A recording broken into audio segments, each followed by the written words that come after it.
Limuran mengerutkan kening. Feng Moyue hanyalah seorang wanita muda yang keras kepala dan berubah-ubah. Rencana yang dipikirkan matang-matang ini mungkin bukan sesuatu yang ia pikirkan sendiri. Kemungkinan besar, ayah Feng Moyue, kakak senior Feng, yang datang kepadanya untuk menukar pil Senyu, diam-diam memerintahkannya melakukan hal ini. Setelah menggunakan Kuchang Hen, ia menggunakan limuran untuk menyingkirkannya demi menghindari masalah di masa mendatang.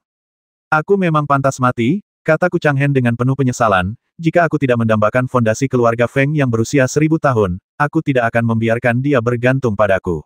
Mungkin aku bisa saja membuat nama untuk diriku sendiri di dunia kultivasi abadi, tetapi aku tidak menyangka akan mati di sini hari ini. Limuran tentu saja tidak ingin terlibat dalam perseteruan ini, apalagi menjadi pisau di tangan orang lain. Ia ragu sejenak dan berkata, aku bisa melepaskanmu, tapi kau harus berjanji padaku bahwa kau tidak akan muncul di Sekte Tianshan lagi. Kalau tidak, nyawamu akan terancam dan aku akan kesulitan menjelaskan diriku. Kuchang Hen sangat gembira, benarkah? Terima kasih, Paman Li. Aku akan selalu mengingat kebaikanmu karena tidak membasmiku. Tinggalkan pedang jimat dan tokenmu, dan segera kembali ke sini, kata Limuran dingin. Ya, Kuchang Hen menjatuhkan pedang jimatnya, token murid, dan barang-barang lainnya tanpa ragu, lalu menaiki perahu terbang langsung menuju awan tebal tak jauh di bawahnya. Setelah akhirnya terbang keluar dari awan dingin, Kuchang Hen segera mendarat di pegunungan dalam dengan hutan lebat dan menyelinap ke kejauhan. Dia menatap puncak-puncak gunung di kejauhan yang menghilang ke langit dan berkata dengan getir. Feng Moyue, dasar jalang, suatu hari nanti, aku, Kuchang Hen, akan membuatmu membayar 2 kali lipat hutang ini. Setelah limuran kembali ke gua Feng Moyue sudah berpakaian rapi dan racun dalam tubuhnya telah dihilangkan. Kuchang Hen sudah tidak ada lagi di Sekte Tianshan. Limuran melemparkan pedang jimat dan token di tangannya kepada Feng Moyue, lalu berkata dengan ringan, baiklah, aku sudah memenuhi janjiku padamu. Mulai hari ini, aku tidak akan datang kepadamu untuk mengambil jimat lagi. Kalau kamu nggak mau ikut, ya sudah jangan ikut. Siapa yang peduli sama kamu? Feng Moyue mendengus dingin dan berkata sambil cemberut. Masalah Kuchang Hen tidak dipublikasikan. Lagi pula, itu bukan masalah yang mulia, jadi bisa dijelaskan di puncak Sangqing. Sebagai manajer, Pak Tua Wu tentu tahu ada yang mencurigakan, jadi ia dengan mudah menutupinya. Bagaimanapun, ada ribuan murid batin seperti itu, dan kehilangan satu pun tidak akan berpengaruh sama sekali. Puncak Sangqing sendiri tidak akan mengejarnya, dan para kultivator lain pun tidak akan menyebutkannya. Namun, setelah kejadian ini, Tetua Feng mungkin mendengar beberapa rumor dan tahu bahwa Limuran tidak tertarik pada Feng Moyue, jadi ia berhenti berusaha menyatukan mereka. Untuk waktu yang lama setelah itu, ia berhenti memanggil Limuran. Namun, Limuran tidak melakukan kesalahan apapun, jadi ia tidak bisa menghapus Limuran dari daftar murid. Meski kehilangan kesempatan untuk dihargai dan dididik oleh sesepuh pada periode fase Dharma, Limuran sama sekali tidak menyesalinya. Selama kurun waktu ini, Limuran telah berlatih membuat jimat di dalam gua. Sebagai seorang kultivator di tahap pengembaraan ilahi, ia tidak hanya tidak perlu melakukan tugas apapun dari sekte, tetapi ia juga dapat menerima gaji yang tidak terlalu besar tanpa harus melakukan apapun. Selain itu, ia bisa memilih gua yang lebih besar, atau bahkan pergi ke beberapa puncak kecil tak berpenghuni di pegunungan Tianshan untuk membuka guanya sendiri. Namun, Limuran tetap memilih untuk tinggal di gua aslinya. Energi langit dan bumi di puncak Sangqing melimpah, gua itu tenang, dan juga terdapat formasi guntur dan api bumi untuk melindunginya, sehingga ia tidak perlu berpindah tempat. Setelah maju ke tahap pengembaraan ilahi, bukan saja kekuatan sihirnya akan menjadi luar biasa kuatnya, tetapi pikiran ilahi juga dapat dikeluarkan dari tubuh, sehingga mampu melakukan lebih banyak mantra dan kekuatan magis yang kuat dan misterius. Mengambil contoh mantra 5 elemen umum, baik itu mantra naga api maupun mantra tanah longsor, mantra-mantra tersebut beberapa kali lebih kuat daripada mantra 3 api dan mantra-mantra lain pada periode Qimai. Jimat yang dibuat dengan mantra-mantra ini secara alami lebih bermanfaat. Tentu saja, semakin tinggi level jimat, semakin kompleks dan tinggi level teks pertempuran yang dibutuhkan, dan semakin kuat gaya tolak tak terlihat yang akan dihadapinya selama proses produksi. Oleh karena itu, semakin tinggi level jimat, semakin rendah tingkat keberhasilannya. Bahkan untuk ahli pembuat jimat yang sangat terampil, tingkat keberhasilan pembuatan jimat di periode pengembaraan ilahi umumnya tidak akan melebihi 30%. Untuk beberapa jimat yang lebih sulit, peluangnya kurang dari 10%. Limuran berbeda. Ia dibantu oleh cermin perunggu misterius. Selama kertas jimat disinai cahaya cermin perunggu dalam jangka waktu tertentu, tidak akan ada gaya tolak tak terlihat saat membuat jimat, sehingga tingkat keberhasilannya sangat meningkat. Meskipun belum pasti, Tingkat keberhasilannya mencapai 70% hingga 80%, jauh lebih tinggi daripada kultivator biasa. Karena memiliki keunggulan dalam membuat jimat, Limuran tentu saja tidak akan melepaskan metode ini. Ia membeli sejumlah besar kertas jimat emas dan jimat giok kosong untuk membuat jimat naga api dan jimat lainnya untuk periode Senyu. Pada hari ini, Limuran datang ke kota pasar Mixian. Dengan statusnya saat ini sebagai pengembara ilahi, wajar saja jika ia menarik banyak perhatian ketika muncul di sana. Para biksu di sekitarnya berinisiatif untuk menyingkir dan memberi hormat dengan hormat. Baru setelah ia berjalan agak jauh, mereka berani berdiri dan melanjutkan berjalan-jalan di sekitar pasar. Limuran berjalan menuju sebuah toko bernama Pavilion Wanbao. Penjaga toko dan stafnya sudah keluar untuk menyambutnya dari kejauhan dan dengan hormat mengundang Limuran ke sebuah ruangan elegan di toko tersebut. Silakan duduk, senior. Penjaga toko mempersilakan Limuran ke tempat duduk utama, sementara Limuran berdiri di samping untuk melayani, tidak berani duduk bersamanya. Penjaga toko berkata sambil tersenyum, beberapa jimat naga api yang diberikan senior ke toko kami bulan lalu langsung ludes terjual begitu dirilis di pasaran. Jimat naga api senior disegel dengan rune biasa. Murid tahap Ki dan Meridian juga dapat membuka segel dan menggunakan jimat ini, jadi jimat ini sangat populer. Sudah ada puluhan kultivator yang memesan jimat ini dari toko kami. Reputasi toko kami juga meningkat pesat berkat jimat berharga senior. Begitu, kata Limuran tenang. Ia sama sekali tidak merasa aneh. Lagi pula, jimat naga api adalah sarana yang digunakan oleh para kultivator pengembara ilahi. Bagi para murid Meridian Ki, jika mereka bisa membeli satu atau dua dengan batu roh, itu setara dengan memiliki kekuatan magis ekstra untuk melindungi diri mereka sendiri. Sungguh sepadan. Tuan Li meminta toko Anda untuk melakukan sesuatu. Saya ingin tahu bagaimana toko Anda menanganinya. Tanya Limuran. Jangan khawatir, senior. Kalau belum selesai, kami tidak akan berani mengganggu Anda untuk datang langsung, kata penjaga toko sambil mengeluarkan dua kotak giok dari tangannya dan menyerahkannya kepada Limuran. Limuran membuka kotak giok dan melihat isinya adalah akar pohon spiritual sepanjang sekitar 1 kaki dan sepotong biji giok yang beratnya lebih dari 10 kilogram. Penjaga toko berkata, ini sepotong akar pohon willow berusia 1000 tahun, dan sepotong batu giok api kualitas terbaik. Keduanya merupakan material kayu dan atribut api yang sangat bagus. Saya ingin tahu apakah ini memenuhi persyaratan Anda, senior. Limuran dengan hati-hati memeriksa kedua bahan itu dan mengangguk ya, itu memang bahan yang dibutuhkan Li. Sambil berbicara, Limuran menyapukan lengan bajunya kedua potong bahan itu dan segera memasukkannya ke dalam tas penyimpanannya tanpa ragu-ragu. Kemudian, ia mengeluarkan 7 atau 8 jimat emas, menyerahkannya kepada penjaga toko, dan berkata, jimat naga api ini masih dijual di toko Anda. Untuk bahan-bahannya, tolong bantu saya mengumpulkan lebih banyak. Semakin tinggi kualitasnya, semakin baik, dan semakin banyak jumlahnya, semakin baik. Harga tidak masalah.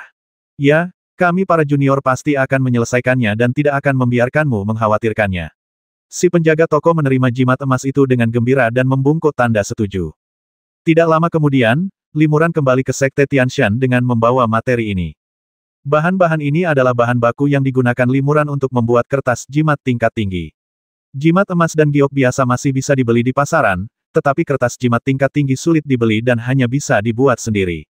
Bagaimanapun, para biksu yang perlu menggunakan kertas jimat tingkat tinggi haruslah seorang pembuat jimat. Bagi para pembuat jimat, membuat kertas jimat adalah bagian dari pekerjaan mereka dan sangat umum.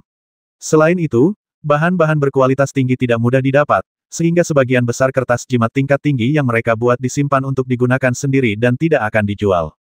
Bagi para biksu yang mahir membuat kertas jimat tidaklah terlalu sulit. Selama mereka secara bertahap dapat memahami karakteristik bahan dan memahami spesifikasi kertas jimat yang ingin mereka buat, pada dasarnya mereka dapat membuat kertas jimat dengan sukses. Dibandingkan dengan menyempurnakan alat sihir yang sudah jadi, proses ini jauh lebih mudah. Beberapa hari kemudian, Limuran, yang telah membuat beberapa jimat giok tingkat tinggi menggunakan batu giok api, mulai memurnikan roh jimat. Roh jimat adalah budak roh yang disegel dalam bentuk seruling jimat dan memiliki tingkat otonomi tertentu.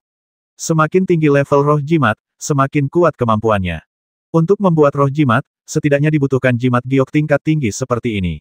Untuk membuat roh jimat yang lebih baik, dibutuhkan jimat giok tingkat tinggi atau bahkan jimat giok kualitas terbaik. Penciptaan roh jimat juga merupakan tantangan besar bagi Limuran. Karena tidak seperti jimat lainnya, roh jimat tidak hanya harus menyegel aliran energi sejati dan kekuatan sihir, tetapi juga secercah kesadaran ilahi. Oleh karena itu, hanya kultivator pada tahap pengembaraan ilahi ke atas yang dapat memisahkan kesadaran ilahi dan melayang di luar tubuh yang dapat menciptakan roh jimat. Selain itu, membuat jimat membutuhkan dua jenis Douwen, yaitu Douwen Ningyuan yang menyegel esensi sejati dan mana, dan Douwen Fengshen yang menyegel pikiran ilahi. Kedua Douwen ini merupakan Douwen tingkat tinggi, dan tingkat kesulitan pembuatannya sangat tinggi. Tidak semua pembuat jimat periode Senyu dapat menguasainya. Sepengetahuan Limuran, terdapat lebih dari 20 kultivator periode Senyu di seluruh puncak Sangqing. Selain beberapa murid langsung tetua Feng, saya khawatir hanya Pak Tua Wu yang dapat membuat jimat, dan itu adalah jimat tingkat rendah yang paling sederhana. Yang ingin dibuat Limuran adalah roh jimat tingkat menengah. Roh jimat tingkat rendah memiliki kekuatan magis rata-rata, fleksibilitas dan otonomi yang buruk, dan karena itu memiliki kegunaan yang terbatas. Namun, roh jimat tingkat menengah berbeda. Mereka seringkali memiliki kekuatan sihir yang lebih kuat dan dapat melakukan beberapa mantra sederhana. Fleksibilitas dan otonomi mereka juga sangat ditingkatkan. Mereka bahkan dapat menjadi bantuan penting bagi para kultivator dalam pertempuran. Limuran mengeluarkan jimat giok dan pertama-tama menggunakan pisau jimat yang khusus digunakan untuk membuat jimat giok untuk mengukir mantra dan karakter jimat di atasnya sebagai dasar roh jimat. Kemudian, ia memejamkan mata rapat-rapat dan berusaha keras memisahkan secercah kesadaran ilahi dan mengorbankannya ke dalam jimat giok. Memisahkan pikiran, atau teknik ramalan, cukup menyakitkan untuk dilakukan. Limuran mengerutkan kening, dan gelombang rasa sakit yang hebat datang dari otaknya, tetapi ia memaksa dirinya untuk menahannya. Tiba-tiba, cahaya putih samar keluar dari antara alisnya dan masuk ke dalam jimat giok, menyebabkan lingkaran cahaya putih susu yang kabur muncul di permukaan jimat giok. Selesai. Limuran buru-buru membuka matanya dan terus menggunakan pisau jimat untuk mengukir teks pertempuran dewa-dewa yang dianugerahkan pada jimat giok. Teks pertempuran ini awalnya sangat sulit, tetapi Limuran mengukirnya dengan sangat terampil tanpa hambatan. Seluruh proses bagaikan air yang mengalir, dan selesai dalam sekali jalan. Setelah menyegel pikiran ilahi, Limuran mengikuti formula teknik pemurnian jimat, mengorbankan energi sejati dan kekuatan sihir khusus, mengintegrasikannya ke dalam jimat giok, dan menambahkan teks pertarungan esensi kental. Akhirnya, Limuran menggunakan rune penyegel yang relatif langka untuk menyegel roh jimat, dan roh jimat itu dianggap lengkap. Ada ribuan rune segel, dan kebanyakan disegel dengan rune segel umum untuk digunakan oleh biksu yang berbeda. Untuk rune segel yang satu ini, Limuran bermaksud merahasiakannya, dan tidak akan menunjukkannya di hari kerja, apalagi menjualnya kepada orang lain, jadi ia menggunakan rune segel yang sangat langka dan aneh. Bahkan jika orang lain mendapatkan rune ini, kemungkinan besar akan sulit untuk menggunakannya. Untungnya, aku punya bantuan cermin perunggu. Kalau tidak, bagaimana mungkin aku bisa membuat roh jimat semudah itu? Kata Limuran gembira. Ia sudah pernah mencobanya sebelumnya, tetapi jika ia tidak menggunakan cahaya cermin perunggu untuk menyinari jimat giok, ia akan kesulitan memurnikan roh jimat tingkat rendah sekalipun. Ia berpikir dalam hati teknik roh pembagi sangat berbahaya bagi pikiran ilahi dan tidak dapat digunakan terus-menerus. Untuk memurnikan roh jimat tingkat menengah, banyak pikiran ilahi yang telah dipisahkan tadi. Sepertinya aku perlu istirahat selama 7 hari sebelum bisa menggunakan teknik roh pembagi lagi dan memurnikan roh jimat lainnya. Aku penasaran seberapa kuat jimat tingkat menengah ini. Limuran merapal mantra pada jimat yang baru saja dibuatnya dan berteriak, ganti. Jimat giok itu berkilat merah dalam mantranya, lalu segera berubah menjadi manusia api yang tingginya setengah manusia, bertangan dan berkaki, tetapi fitur wajahnya tidak jelas, dan seluruh tubuhnya seperti giok merah, terbungkus dalam lapisan api yang berkobar. Serang, pikiran Limuran bergerak, dan dia mengeluarkan perintah melalui pikirannya. Petugas pemadam kebakaran segera berlari ke sebuah batu besar, menepukkan tangannya, lalu dua api keluar dan menyerang batu itu. Boom! Batu besar itu hancur berkeping-keping dalam semburan api.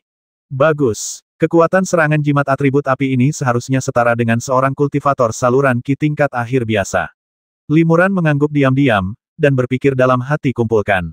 Cahaya merah di tubuh manusia api itu kemudian memudar, dan ia menyusut menjadi jimat giok seukuran telapak tangan, yang kemudian ditangkap oleh Limuran. Bagus sekali. Limuran mengangguk puas dan mengeluarkan jimat vitalitas bintang 3 untuk mengisi kembali vitalitas roh jimat. Roh talisman dapat digunakan berulang kali seperti halnya talisman terbang dan roh talisman lainnya. Vitalitas yang dikonsumsi dapat diisi ulang dan dipulihkan dengan jimat vitalitas tingkat tinggi. Tentu saja, roh talisman tidak dapat digunakan tanpa batas. Roh ini hanya dapat digunakan berulang kali hingga puluhan kali sebelum rusak total. Setelah Limuran naik ke tahap pengembaraan spiritual, kecepatan kultivasinya melambat secara signifikan.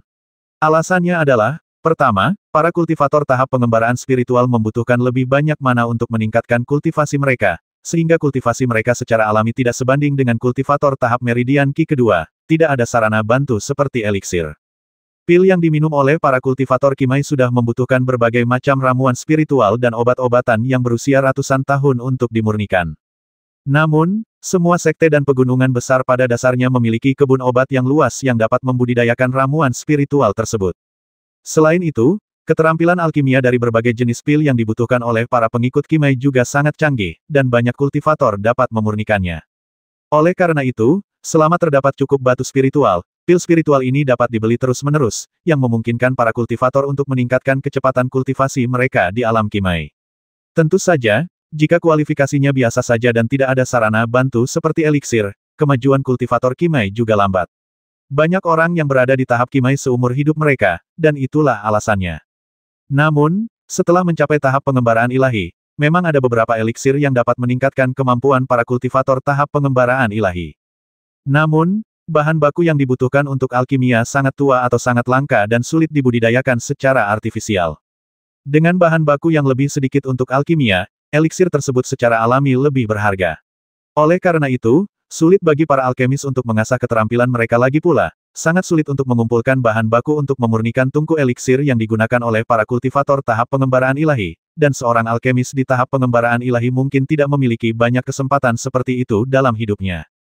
Meskipun Sekte Tianshan adalah sekte besar, para kultivator pengembara ilahi di dalamnya, dalam banyak kasus, hanya dapat mengandalkan penyerapan Yuan Ki langit dan bumi yang kaya dari puncak-puncak pegunungan Tianshan melalui meditasi dan pemurnian untuk perlahan-lahan meningkatkan kultivasi mereka. Terkadang, ketika ramuan pengembara ilahi dirilis di pasaran, ramuan tersebut akan langsung ludes terjual dengan harga yang luar biasa tinggi. Dalam beberapa bulan terakhir, Limuran hanya menggunakan jimat naga terbang dari periode Senyu untuk menukar 3 pil Sengyuan dari seorang saudara senior puncak dan Xing yang berada di tahap tengah Senyu. Pil Sengyuan ini hanya cocok untuk para kultivator di tahap awal Senyu. Bagi para kultivator tingkat tinggi, efeknya tidak terlalu terasa. Meskipun 3 pil sedikit kurang, itu lebih baik daripada tidak sama sekali. Dalam keadaan seperti itu, Limuran tidak berani berlatih tahap keempat kekuatan penentang langit. Tanpa bantuan ramuan, kecepatannya untuk menghilangkan kekuatan dan kultivasi ulang tidak akan terlalu cepat. Jika ia tidak dapat memulihkan kultivasinya, ia harus bersembunyi di dalam gua dan tidak berani keluar.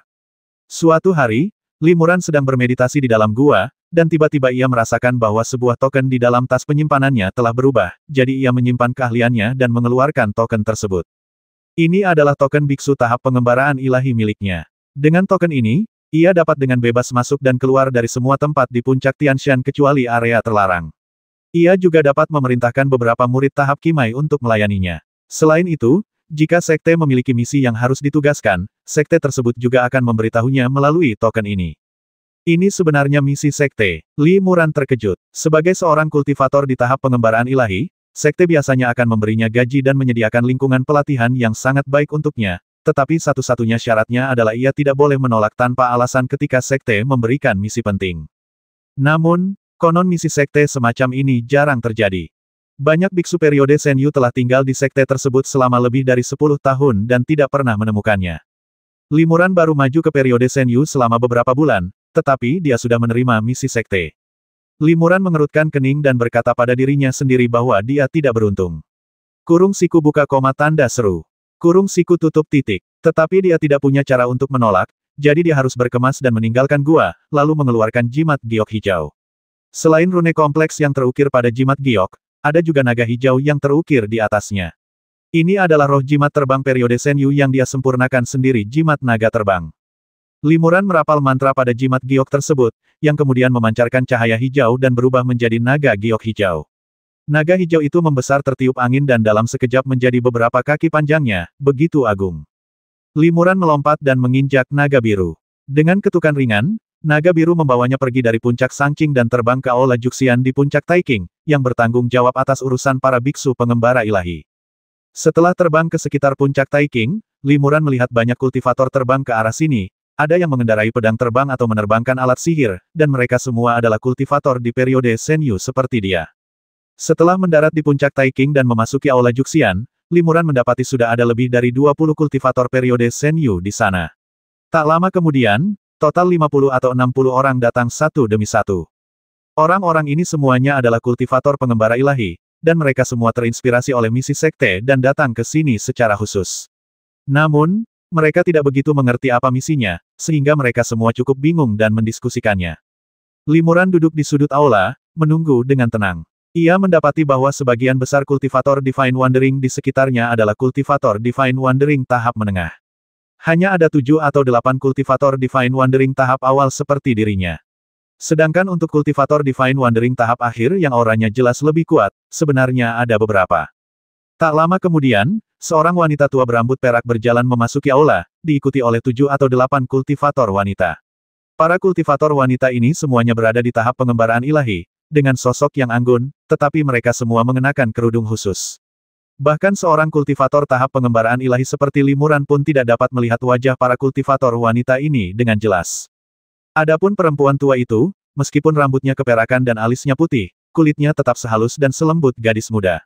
Ia tampak seperti berusia 17 atau 18 tahun, atau 70 atau 80 tahun. Padahal, usia sebenarnya wanita tua itu pasti jauh lebih besar dari kedua sosok itu. Karena auranya terkendali, kuat, dan tak terduga, auranya jelas jauh lebih tinggi daripada seorang kultivator di tahap akhir pengembaraan ilahi. Seharusnya dia seorang master di tahap fase Dharma. Namun, Limuran tidak tahu apakah dia berada di tahap awal atau tengah tahap fase Dharma. Begitu wanita tua itu memasuki aula, semua biksu pengembara segera berdiri dengan hormat dan membungkuk untuk menyambutnya. Wanita tua itu tidak sopan dan langsung duduk di kursi utama aula, sambil berkata, "Saya Helian, penguasa puncak Danxing. Saya yakin kalian semua, para keponakan, pernah mendengar nama saya." Limuran tercengang. Helian. Ternyata dia adalah tetua Helian dari puncak Danxing, ahli alkimia sekte kita. Ternyata tetua Helian yang terkenal itu adalah seorang kultivator wanita. Adapun para kultivator periode Senyu lainnya, mereka semua mengenal Penatua Helian, karena pil Senyu yang mereka minum adalah ramuan yang disuling sendiri oleh Penatua Helian.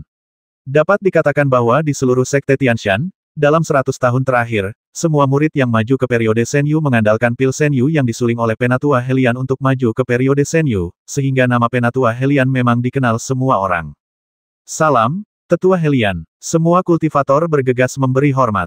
Belum lagi ia adalah makhluk fase Dharma, fakta bahwa ia telah memurnikan begitu banyak pil Senyu sudah cukup untuk mendapatkan rasa hormat dari para kultivator ini. Tidak perlu sopan, wanita tua itu melambaikan tangannya dan berkata, "Misi sekte ini diusulkan oleh saya dan beberapa tetua, dan saya yang bertanggung jawab. Tujuan misi ini juga sangat sederhana, yaitu untuk menyempurnakan pil Senyu. Setengah tahun lagi, saatnya para murid batin berkompetisi. Sebelum itu, aku harus memurnikan pil Senyu yang cukup agar generasi muda memiliki kesempatan untuk maju ke tahap Senyu. Murid-muridku pada dasarnya telah menyiapkan semua bahan baku untuk memurnikan pil, tetapi mereka masih kekurangan beberapa obat spiritual, jadi kami belum bisa mulai memurnikan pil. Dan misi sekte kali ini adalah mencari obat-obatan spiritual ini di beberapa tempat berbahaya. Kalian adalah para biksu yang dipilih oleh para tetua dari setiap puncak, dan kalian juga merupakan tulang punggung para biksu pengembara ilahi sekte kami. Kali ini, misi sekte akan diemban oleh kalian." Penatua Helian melanjutkan, "Tempat yang akan kalian tuju kali ini adalah Gurun Maut. Ada beberapa oasis di sana dengan lingkungan khusus, dan kaya akan beberapa obat spiritual khusus, yang merupakan bahan baku yang dibutuhkan untuk memurnikan pil Senyu. Informasi spesifiknya tercatat dalam lembaran giok ini." Setelah Penatua Helian selesai berbicara, dia mengangguk sedikit kepada para murid perempuan. Para murid perempuan ini kemudian mengeluarkan selembar batu giok dan menyerahkannya kepada masing-masing kultivator pengembaraan ilahi yang hadir. "Kalian bersiap-siaplah dan kita akan berangkat dalam sebulan. Jika semuanya berjalan lancar, misi ini bisa selesai dalam setengah bulan. Setelah menyelesaikan misi, kalian juga akan dihadiahi beberapa ramuan periode Senyu. Semakin banyak ramuan yang kalian temukan, semakin besar hadiahnya." Setelah Penatua Helian memberikan instruksinya, ia bangkit dan pergi. Para murid perempuan mengikutinya. Setelah mereka keluar dari aula, mereka menunggangi sebuah alat sutra yang tampak seperti awan keberuntungan dan meninggalkan puncak Taiking. Setelah Limuran dan biksu lainnya mengantar Tetua Helian pergi, mereka pun bubar.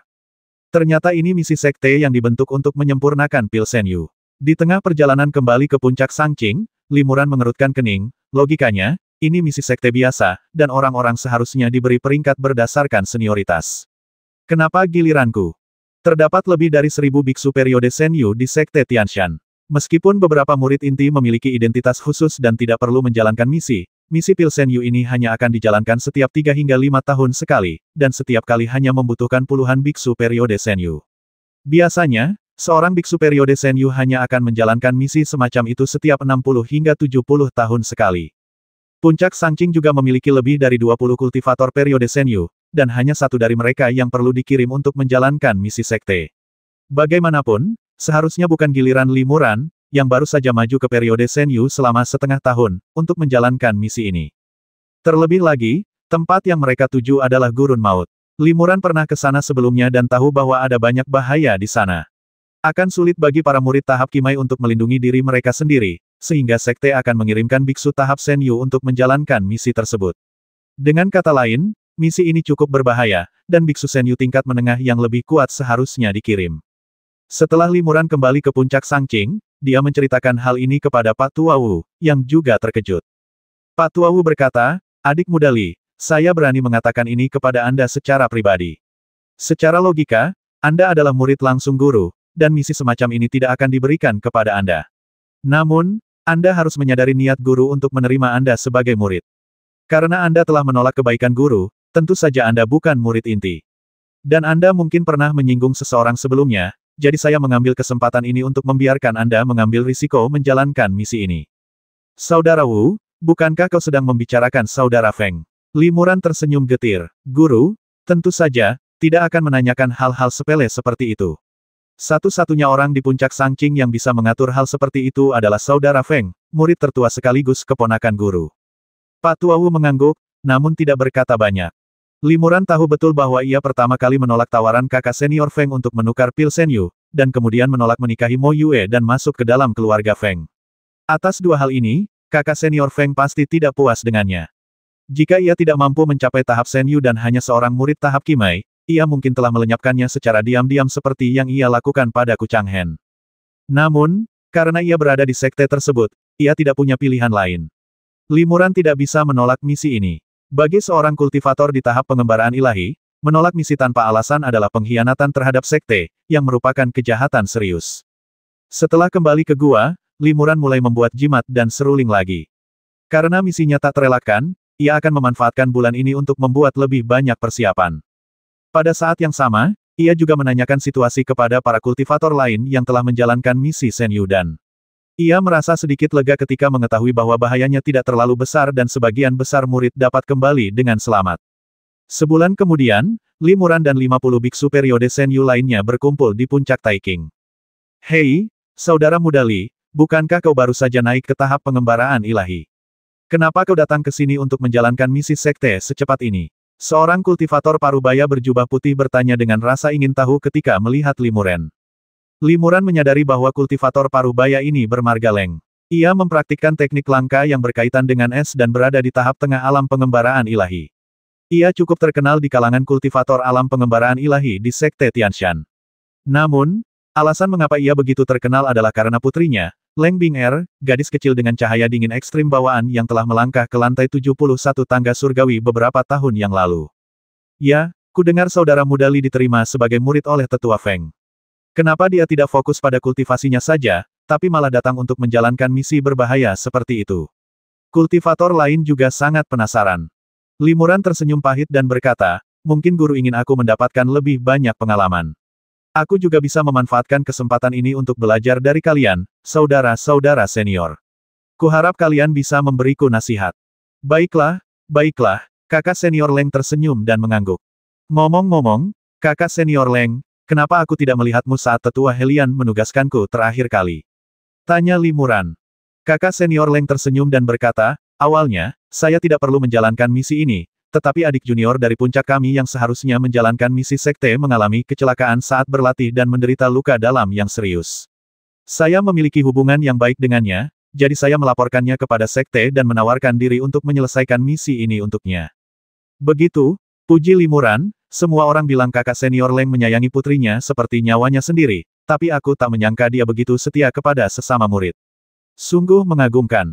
"Adik Li, silakan mengejekku. Ini hanya pekerjaanku." Kakak Leng tersenyum tipis. Pada saat ini, beberapa kultivator pengembara ilahi lainnya datang dan berkata kepada kakak senior Leng, "Kakak senior Leng, kudengar putri kesayanganmu, meskipun baru berusia 14 atau 15 tahun, telah mencapai tahap pengembara ilahi. Benarkah itu?" Ketika kakak senior Leng menyebut putrinya, matanya langsung berbinar. Ia berpura-pura rendah hati dan berkata, Bing Er beruntung. Setelah meminum pil Senyu beberapa bulan yang lalu, dia berhasil naik ke tahap Senyu. Para biksu mendesah dia telah mencapai tahap pengembaraan ilahi di usia yang begitu muda. Masa depannya tak terbatas. Dia layak menjadi cahaya bawaan dan memiliki bakat untuk mencapai tingkat ke-71 tangga surgawi. Di antara generasi murid muda Sekte Tianshan kami, putri kesayangan kakak senior Leng diakui sebagai yang paling berbakat dan tekun dalam pelatihannya. Dengan bimbingan kakak senior Leng yang cermat, saya khawatir bukan tidak mungkin baginya untuk maju ke tahap fase Dharma di masa depan. Haha, kalau kita bahas urusan sekte, bukankah kakak senior Leng harus memanggil putri kesayangannya dengan sebutan senior? Haha. Kakak senior Leng tersenyum dan mengucapkan beberapa patah kata yang rendah hati, tetapi dia terlihat jelas dalam suasana hati yang sangat baik. Limuran juga tahu sedikit tentang Leng Bing Er. Ia juga mendengar bahwa seorang tetua sekte yang ahli dalam teknik atribut es juga menyukai Leng Bing Er. Setelah dewasa, ia akan secara resmi menerimanya sebagai murid terakhir dan mewariskan seluruh ajaran hidupnya kepadanya. Dapat dikatakan bahwa potensi kultivasi gadis ini tak tertandingi di antara generasi muda Sekte Tianshan. Bahkan keturunan tetua seperti Feng Moyue pun sulit dibandingkan dengannya. Saat semua orang sedang mengobrol, seberkas cahaya dingin melesat ke arah tempat ini. Ternyata itu adalah seorang gadis muda yang datang membawa pedang es. Gadis ini tampak baru berusia 13 atau 14 tahun, masih kekanak-kanakan, tetapi kultivasinya cukup mengesankan. Ia sebenarnya seorang kultivator di tahap awal alam pengembaraan ilahi. Gadis itu mendarat di puncak Taiking, dan kakak senior Leng memanggil dari jauh Bing Er, kemarilah dan temui kakak senior. Baik, jawab gadis itu sambil melangkah maju dan membungkuk kepada seluruh biksu. Leng Bing Er memberi salam kepada seluruh biksu. Jadi dia Leng Bing Er. Hati Limuran tergerak. Ini pertama kalinya ia melihat seorang kultivator dengan cahaya alami dengan mata kepalanya sendiri. Para biksu membalas salam satu demi satu, tidak berani bersikap sombong. Meskipun gadis kecil di depan mereka masih muda, ia mungkin akan menjadi tokoh besar di Sekte Tianshan di masa depan. Bagaimana mungkin mereka berani menyinggungnya? Limuran pun membalas sapaannya. Ia melihat bahwa meskipun Leng Bing Er masih gadis kecil, kulitnya seputih giok dan raut wajahnya sehalus lukisan. Ia sungguh cantik dan pasti akan menjadi sosok bak peri yang akan menggemparkan seluruh negeri di masa depan. Namun, mungkin karena cahaya dinginnya yang ekstrim dan latihannya yang mengandalkan es, ekspresinya cukup dingin, seolah-olah es menutupi wajahnya, dan ia tampak seperti sedang menjauhkan orang-orang darinya. Ketika orang-orang melihatnya, mereka justru merasa malu dan menjaga jarak darinya. Adik Bing Er, apakah kau datang ke sini khusus untuk mengantar kakak senior Leng? Kasih sayang antara ayah dan anak memang begitu dalam, tanya seorang kultivator muda sambil tersenyum. Gadis itu berkata dengan tenang tidak, Bing Er juga akan berpartisipasi dalam misi sekte ini. Apa? Semua orang terkejut dan tidak mempercayai telinga mereka. Semua kultivator tidak dapat menahan diri untuk tidak menatap kakak senior Leng, hanya untuk melihat bahwa dia tersenyum kecil dan mengangguk, yang menunjukkan bahwa itu memang benar. Ini misi yang berisiko. Saudara Leng, apakah Anda bersedia membiarkan putri Anda mengambil risiko? Tanya Limuran dengan heran. Ekspresi kakak senior Leng menjadi tenang, dan ia berkata dengan sungguh-sungguh bagi kami para kultivator, berkultivasi melawan kehendak langit dan berjuang demi hidup sangatlah berbahaya. Terlebih lagi, dunia kultivasi bukanlah masa yang damai dan sejahtera. Leng percaya bahwa kemampuannya terbatas, dan mustahil baginya untuk merawat Bing Er seumur hidupnya. Cepat atau lambat, Bing Er akan menghadapi bahaya dunia kultivasi. Yu Cui, Leng akan memanfaatkan kesempatan ini untuk mengajak Bing Er berlatih bersama. Itu lebih baik daripada dia tinggal di sekte seharian dan tidak tahu seperti apa dunia kultivasi abadi yang sebenarnya. Mendengar ini, semua pendeta mengangguk dalam diam. Kakak senior Leng tersenyum lagi, lalu mengubah nadanya dan berkata, lagi pula, risiko misi pil Senyu ini tidak terlalu besar, dan ada begitu banyak saudara dan saudari yang bekerja sama, jadi sedikit risiko seharusnya tidak menjadi masalah besar. Lagi pula, ketika aku dan ayahku menyelesaikan misi ini, akan ada banyak hadiah sekte yang diberikan, yang juga cukup bagus. Limuran mengangguk diam-diam. Ini cara yang bagus untuk mendapatkan pengalaman. Kakak senior Leng sama seperti kakak senior Feng dari puncak Sangqing. Mereka berdua menyayangi putri mereka seolah-olah nyawa mereka adalah nyawa mereka. Semua yang mereka lakukan adalah untuk putri mereka. Namun, cara mereka menyayangi sangat berbeda. Kakak senior Feng memanjakan dan memanjakan Feng Moyue, membuatnya sangat nakal sejak kecil. Dia tidak peduli pada siapapun kecuali para tetua. Kakak senior Leng rela membiarkan putri kesayangannya pergi mencari pengalaman. Dia pasti sangat ketat dengannya. Putri mereka berdua sangat berbakat, tetapi sekarang karakter dan potensi mereka sangat berbeda. Setelah beberapa waktu, Penatua Helian juga tiba di sini dan secara pribadi memimpin 50 biksu pengembara ilahi, menunggangi perahu giok besar, dan meninggalkan pegunungan Tianshan. Perahu giok itu melaju ke arah timur dengan kecepatan yang sangat tinggi. Para biksu pengembara ini berdiri berkelompok 3 atau 4 orang di berbagai tempat di atas perahu giok, sesekali mengobrol. Limuran menatap kosong ke kejauhan di sudut perahu giok, tetapi kakak senior Leng datang bersama putrinya dan memperkenalkan Bing Er, ayah akan memperkenalkanmu kepada adik muda Li ini. Dia sama sepertimu, dan baru saja naik ke tahap Senyu.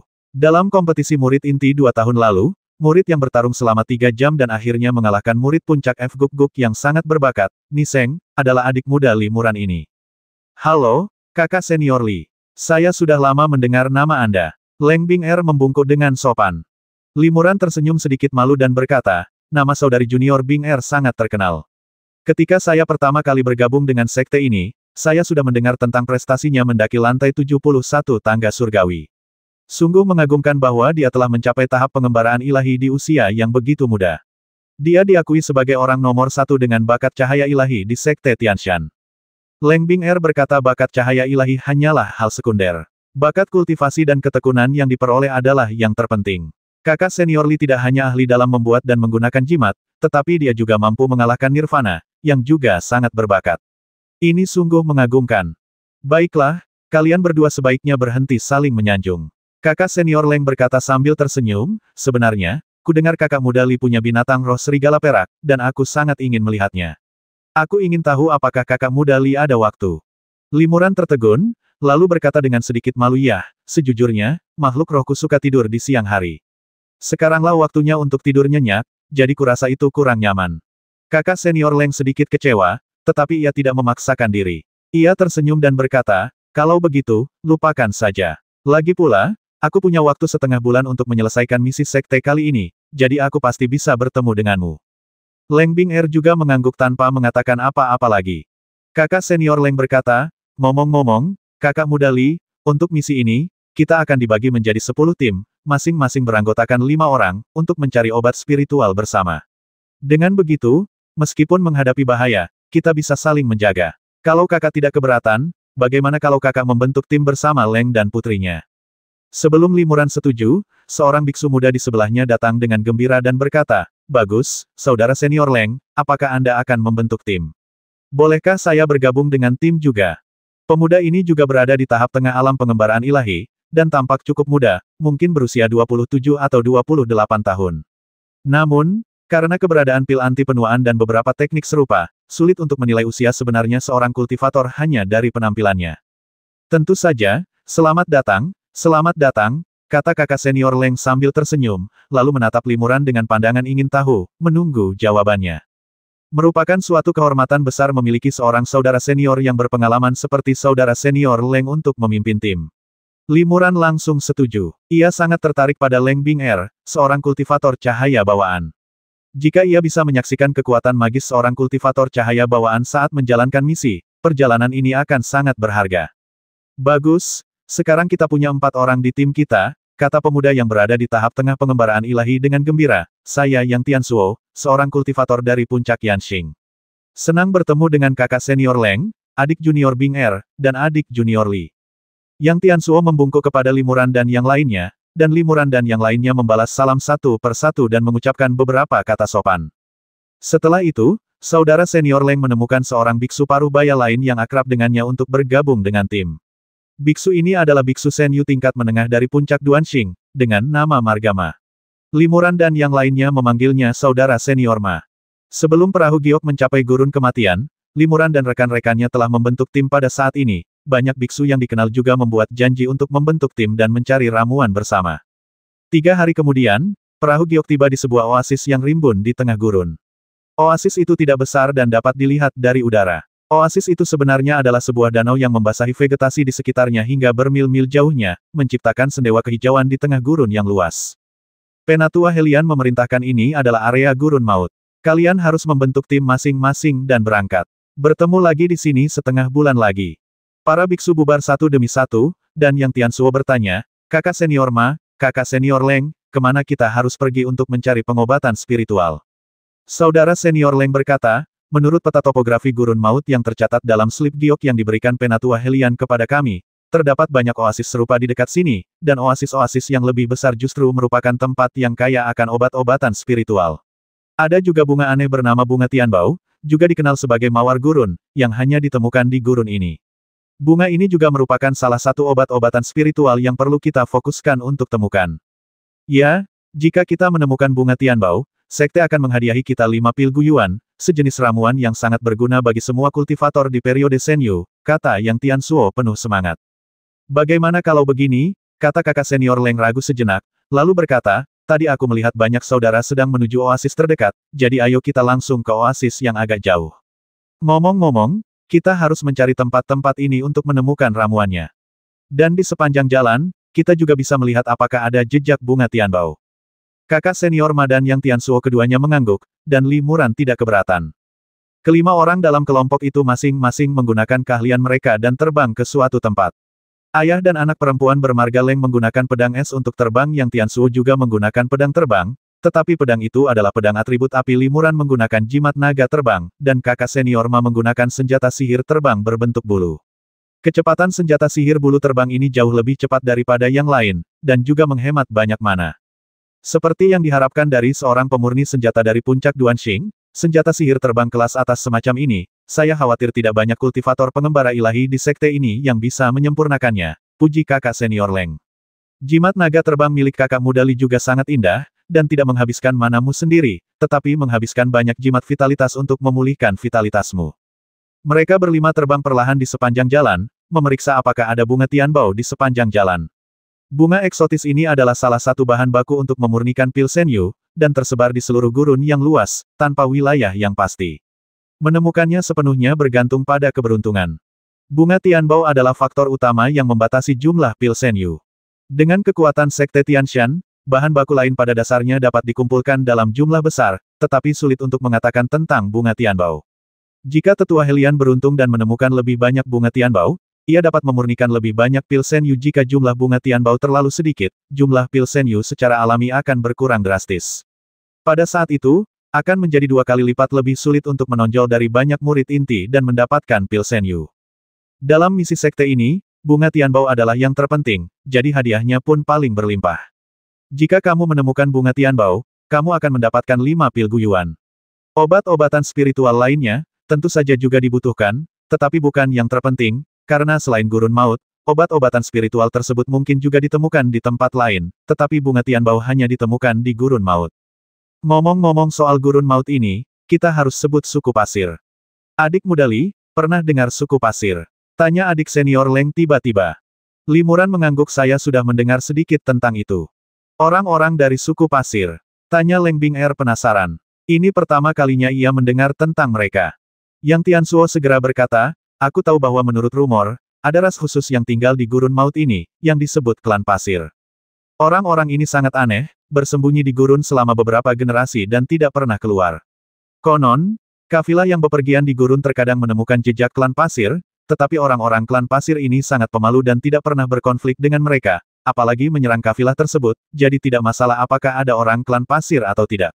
Bahkan ada rumor bahwa orang-orang klan pasir telah punah ratusan tahun yang lalu. Punah. Kakak senior Leng menggelengkan kepala dan tersenyum, bukan hanya klan pasir tidak punah, bahkan klan pasir masih merupakan ras yang sangat kuat. Mereka adalah para kultivator seperti kita. Apakah mereka juga kultivator abadi? Yang Tianzuo tercengang. Li Muran juga cukup penasaran. Sepertinya kakak senior Leng tahu banyak tentang suku pasir. Li Muran sendiri, selain melihat sendiri beberapa orang dari suku pasir, hanya tahu tentang suku pasir dari beberapa buku umum. Kalau kau bukan seorang kultivator, bagaimana kau bisa bertahan hidup di lingkungan gurun maut yang berbahaya ini? Tanya kakak senior Leng, namun, konon metode kultivasi klan pasir sangat aneh, dan sama sekali berbeda dengan metode kultivasi yang kita praktikkan. Bukan aneh, tapi teknik sihir, kata kakak senior Ma yang selama ini pendiam, tiba-tiba. Jalan Ibel, Li Muran tercengang. Sepengetahuannya, beberapa teknik yang sangat jahat dan aneh sering diklasifikasikan sebagai jalan Ibel dalam kitab suci untuk membedakannya dari jalan lurus yang dipraktikkan oleh para kultivator biasa. Ia juga pernah mendengar 4 orang suci Kuanglu secara pribadi menyebutkan bahwa metode penopang kehidupan 1000 jiwa yang mereka praktikkan juga merupakan sejenis jalan Ibel, yaitu, jalan Ibel. Kakak senior Leng mengangguk. Kakak senior Ma benar, itu memang teknik sihir. Leng bahkan mendengar seorang tetua sekte kami mengatakan bahwa orang-orang suku pasir telah mempraktikkan teknik sihir selama beberapa generasi karena mereka bukan manusia biasa, melainkan suku Ibel. Kakak senior Ma, benarkah? Saudara senior Ma tersenyum dan berkata, bagaimana dengan ras manusia dan ras Ibel, jalan lurus dan jalan Ibel, itu hanya cara untuk mengatakannya. Saya membaca di sebuah buku kuno yang usianya tidak dapat diverifikasi bahwa 10.000 tahun yang lalu, kerajaan Siliang tempat sekte Tianshan kita berada awalnya merupakan wilayah klan pasir. Namun kemudian, setelah kalah perang, mereka harus bersembunyi di gurun untuk menghindari bencana, dan menjadi apa yang disebut klan pasir. 10.000 tahun yang lalu, sulit untuk mengatakan apakah klan pasir itu manusia atau Ibel. Hanya saja pihak yang kalah tidak pernah menjelaskan hak-hak mereka, sehingga mereka hanya bisa membiarkan pihak yang menang mengarang cerita sesuka hati. Memangnya ada hal seperti itu? Kakak senior Leng tercengang. Sepertinya kakak senior Ma tahu lebih banyak daripada aku. Kalau kita bertemu orang-orang dari suku pasir, tolong beritahu kami apa yang harus dilakukan. Kakak senior Ma tersenyum dan berkata, kalau kau benar-benar bertemu klan pasir, kau tak perlu melakukan apapun. Konon, klan pasir ketakutan oleh perang dan menetapkan aturan bahwa mereka tidak berani meninggalkan gurun, apalagi memprovokasi kultivator lain. Beginilah cara mereka bertahan hidup di gurun hingga sekarang. Kalau tidak, kalau klan pasir berani membuat masalah, aku khawatir sekte kita sudah mengumpulkan seluruh kekuatan sekte, menggeledah gurun maut ini secara menyeluruh, dan membasmi semua anggota klan pasir. Limuran dan kelompoknya yang beranggotakan 5 orang sedang terbang dan mengobrol. Perlahan-lahan langit mulai gelap, lalu malam pun tiba. Bagi para biksu seperti mereka yang berada di tahap pengembaraan, tubuh mereka telah mengalami perubahan yang luar biasa. Mereka tidak perlu makan seperti orang biasa, juga tidak perlu banyak tidur. Umumnya, tidur 1 hari dalam sebulan sudah cukup bagi para biksu di tahap pengembaraan.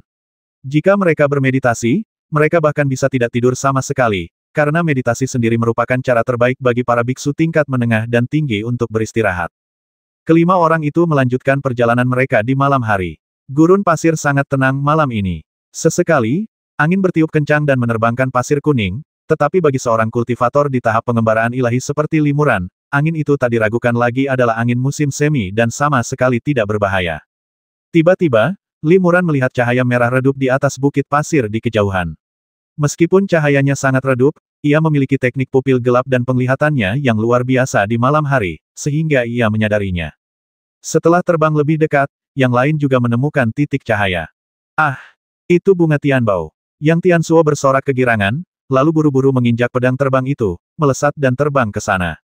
Hati-hati, keempat orang lainnya, termasuk Leng Bing'er, mengingatkannya secara bersamaan. Yang Tiansuo tertegun dan berhenti di udara.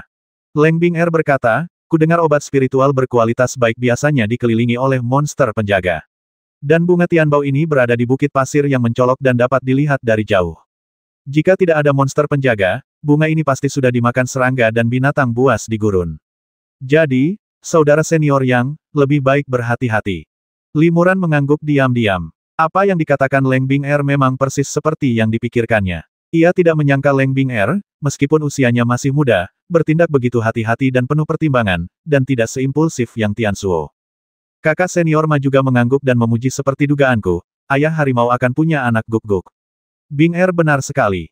Yang Tiansuo sedikit tersipu dan berkata dengan canggung, tidak ada bau monster di sini. Lagi pula, jika kita berlima bergabung, tidak ada monster yang tidak bisa kita hadapi. Meski berkata demikian, dia tidak berani gegabah pergi dan memetik bunga Tianbao. Ia menggunakan teknik terbang untuk melayang di udara, memegang pedang merah, dan menebas pasir kuning di dekat bunga Tianbao. Tiba-tiba, semburan api melesat keluar dan menembus jauh ke dalam pasir kuning. Sesaat kemudian, serangkaian ledakan dan suara teredam terdengar dari bawah pasir kuning. Limuran berpikir dalam hati, cahaya pedang orang ini terkondensasi dan tidak menyebar. Dia bisa membuat cahaya pedang menembus jauh ke dalam pasir kuning sebelum meledakkan kekuatan atribut api yang terkandung di dalamnya. Penggunaan kekuatan sihirnya cukup bagus. Setelah Yang Tiansuo menebas beberapa kali dengan pedangnya, tiba-tiba terdengar raungan tajam dari bawah pasir kuning. Tak lama kemudian, seekor cacing tanah pasir dengan panjang sekitar 3 meter muncul dari bawah pasir kuning. Cacing tanah itu memiliki tanduk hitam panjang di kepalanya. Awan hitam bergulir keluar dari tanduk hitam dan segera berubah menjadi angin kencang yang menyapu langit, menyapu pasir kuning di sekitarnya dan bergulir menuju Yang Tiansuo. Itu hanya monster level 3, bukan masalah besar. Yang Tianzuo melemparkan pedangnya dengan acuh tak acuh, dan pedang itu melewati badai hitam dan menebas langsung tubuh cacing pasir itu. Tubuh cacing tanah pasir itu tiba-tiba menjadi sekeras batu, tetapi ia masih tidak dapat menahan serangan pedang dari sang kultivator di tahap tengah alam pengembaraan ilahi, dan tubuhnya langsung terpotong menjadi dua oleh cahaya pedang. Namun, setelah terbelah menjadi dua bagian, cacing tanah itu tidak menunjukkan tanda-tanda kematian. Kedua bagiannya terus memutar tubuh mereka, mencoba melarikan diri. Pada saat ini, pedang terbang itu menebas terus-menerus, dan kekuatan api yang terkandung di dalamnya meledak di samping cacing pasir, seketika menghancurkan cacing pasir itu menjadi kepingan kerikil yang tak terhitung jumlahnya, hanya menyisakan tanduk hitamnya saja. Seharusnya tidak apa-apa untuk memetik ramuan itu sekarang, kan? Kata Yang Tianzuo sambil mendarat di samping bunga Tianbao dan dengan hati-hati mencabutnya beserta akarnya. Sistem akar bunga Tianbao sangat panjang. Hanya sekitar 1,2 meter yang terlihat di luar bukit pasir, tetapi sistem akarnya lebih dari 3 meter panjangnya. Yang Tianzuo menggulung akar bunga Tianbao menjadi bola dan memasukkannya ke dalam kotak giok, sambil berkata, tentu saja, bunga Tianbao ini milik kita semua. Aku akan menyimpannya untuk saat ini. Tanduk hitam cacing tanah pasir ini bagus untuk peralatan pemurnian. Berikan padaku dulu, kata kakak senior Ma sambil menyimpan tanduk hitam itu. Semuanya baik-baik saja, kata kakak senior Leng sambil mengangguk. Kita akan membagikan harta karun itu selagi kita mencarinya. Kita akan berusaha bersikap adil. Leng Bing'er berkata esensi binatang cacing pasir ini juga hancur, sungguh disayangkan, tetapi esensi tingkat ketiga tidak terlalu berguna bagi kita. Itu belum tentu benar. Li Muran tersenyum tipis. Ia menepuk Yu Linglong dan memanggil Xiao Bai. Xiao Bai berlari ke tumpukan batu tempat tubuh monster cacing pasir yang hancur itu berada. Setelah mencari beberapa saat, ia menemukan batu seukuran kepalan tangan dan menelannya dalam sekali teguk. Li Muran berkata binatang cacing pasir ini ahli dalam membatu, dan dapat mengubah esensinya menjadi batu untuk sementara, yang sulit kita deteksi. Namun, binatang rohku juga ibel, dan sangat peka terhadap jejak energi ibel yang terkandung dalam esensinya, sehingga ia dapat menemukan esensinya. Selain itu, selama ia menggunakan kekuatan sihirnya sendiri untuk berkorban, ia dapat melelehkan esensi yang seperti batu, menyerap, dan memurnikannya. Setelah Li Muran selesai berbicara, dia menatap Leng Bing'er dan mendapati bahwa dia sedang menatap Xiao Bai tanpa berkedip. Binatang roh kakak senior Li memang luar biasa, puji Leng Bing'er. Itu hanya binatang roh tingkat 2, seberapa hebatnya. Li Muran tersenyum tipis dan mengembalikan Xiao Bai ke Yu Linglong. Ayo pergi, perintah kakak senior Leng, dan kelompok beranggotakan 5 orang itu terus terbang maju. Yang Tianzuo berkata dengan gembira, aku tidak menyangka bisa menemukan bunga Tianbao secepat ini. Sepertinya kita beruntung dalam perjalanan ini. Ayo kita lihat-lihat lebih dekat, mungkin kita bisa menemukan yang kedua. Demi mencari harta karun dalam jangkauan yang lebih luas, kelima orang itu terbang berjauhan. Hanya ayah dan anak Leng yang lebih dekat. Namun, kelima orang itu berada dalam jangkauan pandang, sehingga mereka bisa saling menjaga jika terjadi kecelakaan. Bing'er, kamu melihat serigala bulan melolong, bagaimana menurutmu? Kakak senior Leng tiba-tiba bertanya kepada putrinya melalui transmisi suara. Leng Bing'er pun membalas lewat transmisi suara aku tak yakin dengan bakat serigala bulan melolong ini, tapi petir di atas kepalanya memang mengandung aura lipan petir. Seperti dugaanku, kakak senior Leng sedikit mengernyit. Ayah sudah tahu, beberapa tahun yang lalu, Li Muran memang memasuki lembah keberuntungan. Pasti saat itulah dia membasmi kelabang guntur, dan makhluk roh ini menyerap roh kelabang guntur. Ayah, meskipun ini benar, roh lipan petir sudah menyatu dengan makhluk roh ini. Bagaimana kita bisa mengambilnya kembali? Tanya Leng Bing'er. Kenapa tidak? Tanya kakak senior Leng Dingin, asalkan kita membasminya dan segera mengekstrak jiwanya, kau bisa menyatukan jiwanya dengan teknik fusi jiwa, dan ada peluang 50% kau akan mewarisi kekuatan sihir atribut guntur dari lipan guntur. Meskipun kau terlahir dengan cahaya dingin ekstrim dan memiliki bakat luar biasa dalam mempraktikkan teknik atribut es, jika kau hanya memiliki satu metode, itu bisa menjadi kelemahan di masa depan. Jika kau bertemu seorang kultivator dengan teknik yang menangkalnya, itu akan sangat buruk. Namun, jika kau bisa menguasai kekuatan sihir atribut guntur, kau bisa mengejutkan mereka dan memiliki peluang menang yang lebih tinggi. Terlebih lagi, kekuatan sihir atribut guntur dari lipan guntur luar biasa. Semakin tinggi level kultivasimu, semakin kuat kekuatan guntur dan kilat yang bisa kau tunjukkan. Kau memiliki potensi besar. Tapi, aku khawatir kakak senior Li tidak akan setuju untuk membasmi binatang spiritual ini. Leng Bing'er sedikit mengernyit. Tatapan mata kakak senior Leng tajam. Dia hanya seorang kultivator pengembara ilahi tahap awal, apa haknya untuk tidak setuju? Kalau dia tidak tahu apa yang terbaik untuknya, paling buruk aku bisa mencari kesempatan untuk membasminya juga. Ayah, ini, Leng Bing'er merasa sedikit enggan. Kakak senior Leng menasihati, aduh, beginilah dunia kultivasi abadi, yang kuat memangsa yang lemah. Jika kau tidak sanggup melakukannya hari ini, kau akan menyesalinya di masa depan ketika kau bertemu musuh yang kuat dan tak berdaya untuk melindungi diri. Dengarkan ayahmu dan lakukan semuanya sesuai rencananya. Ya, Leng Bing'er menyetujui dengan suara rendah, alisnya masih berkerut. Kakak senior Leng menghela napas dan tidak berkata apa-apa lagi. Namun, raut wajahnya tegas, dan jelas bahwa ia telah mengambil keputusan. 2 hari kemudian, rombongan 5 orang itu akhirnya tiba di sebuah oasis besar. Namun, mereka tidak menemukan bunga Tianbao kedua di sepanjang jalan. Saudara senior Leng berkata, daerah ini sangat luas, dan ada banyak obat spiritual yang dibutuhkan. Sesuai instruksi Penatua Helian, kita hanya akan memetik obat spiritual yang sudah matang sejak lama. Sedangkan untuk bibit obat yang belum matang, khasiatnya belum kuat, jadi jangan sampai kita memetiknya sembarangan. Ketika mereka tumbuh besar nanti, mereka juga dapat digunakan oleh generasi mendatang. Yang Tianzuo bertanya saudara Leng, oasis ini memiliki pegunungan dan air, dan sangat luas. Haruskah kita mencarinya sendiri-sendiri atau bersama-sama? Baiklah, kakak senior Leng memandang kakak senior Ma dan Limuran, jelas bertanya apa yang mereka pikirkan. Entah kita bertindak sendiri-sendiri atau bersama-sama, aku tidak punya pendapat, kata Limuran. Selain bunga Tianbao, sekte tersebut tidak menawarkan banyak hadiah untuk obat-obatan spiritual lainnya, jadi Limuran tidak berharap menemukan banyak obat-obatan spiritual dan menukarnya dengan banyak hadiah. Ia hanya berharap dapat menyelesaikan misi ini dengan lancar.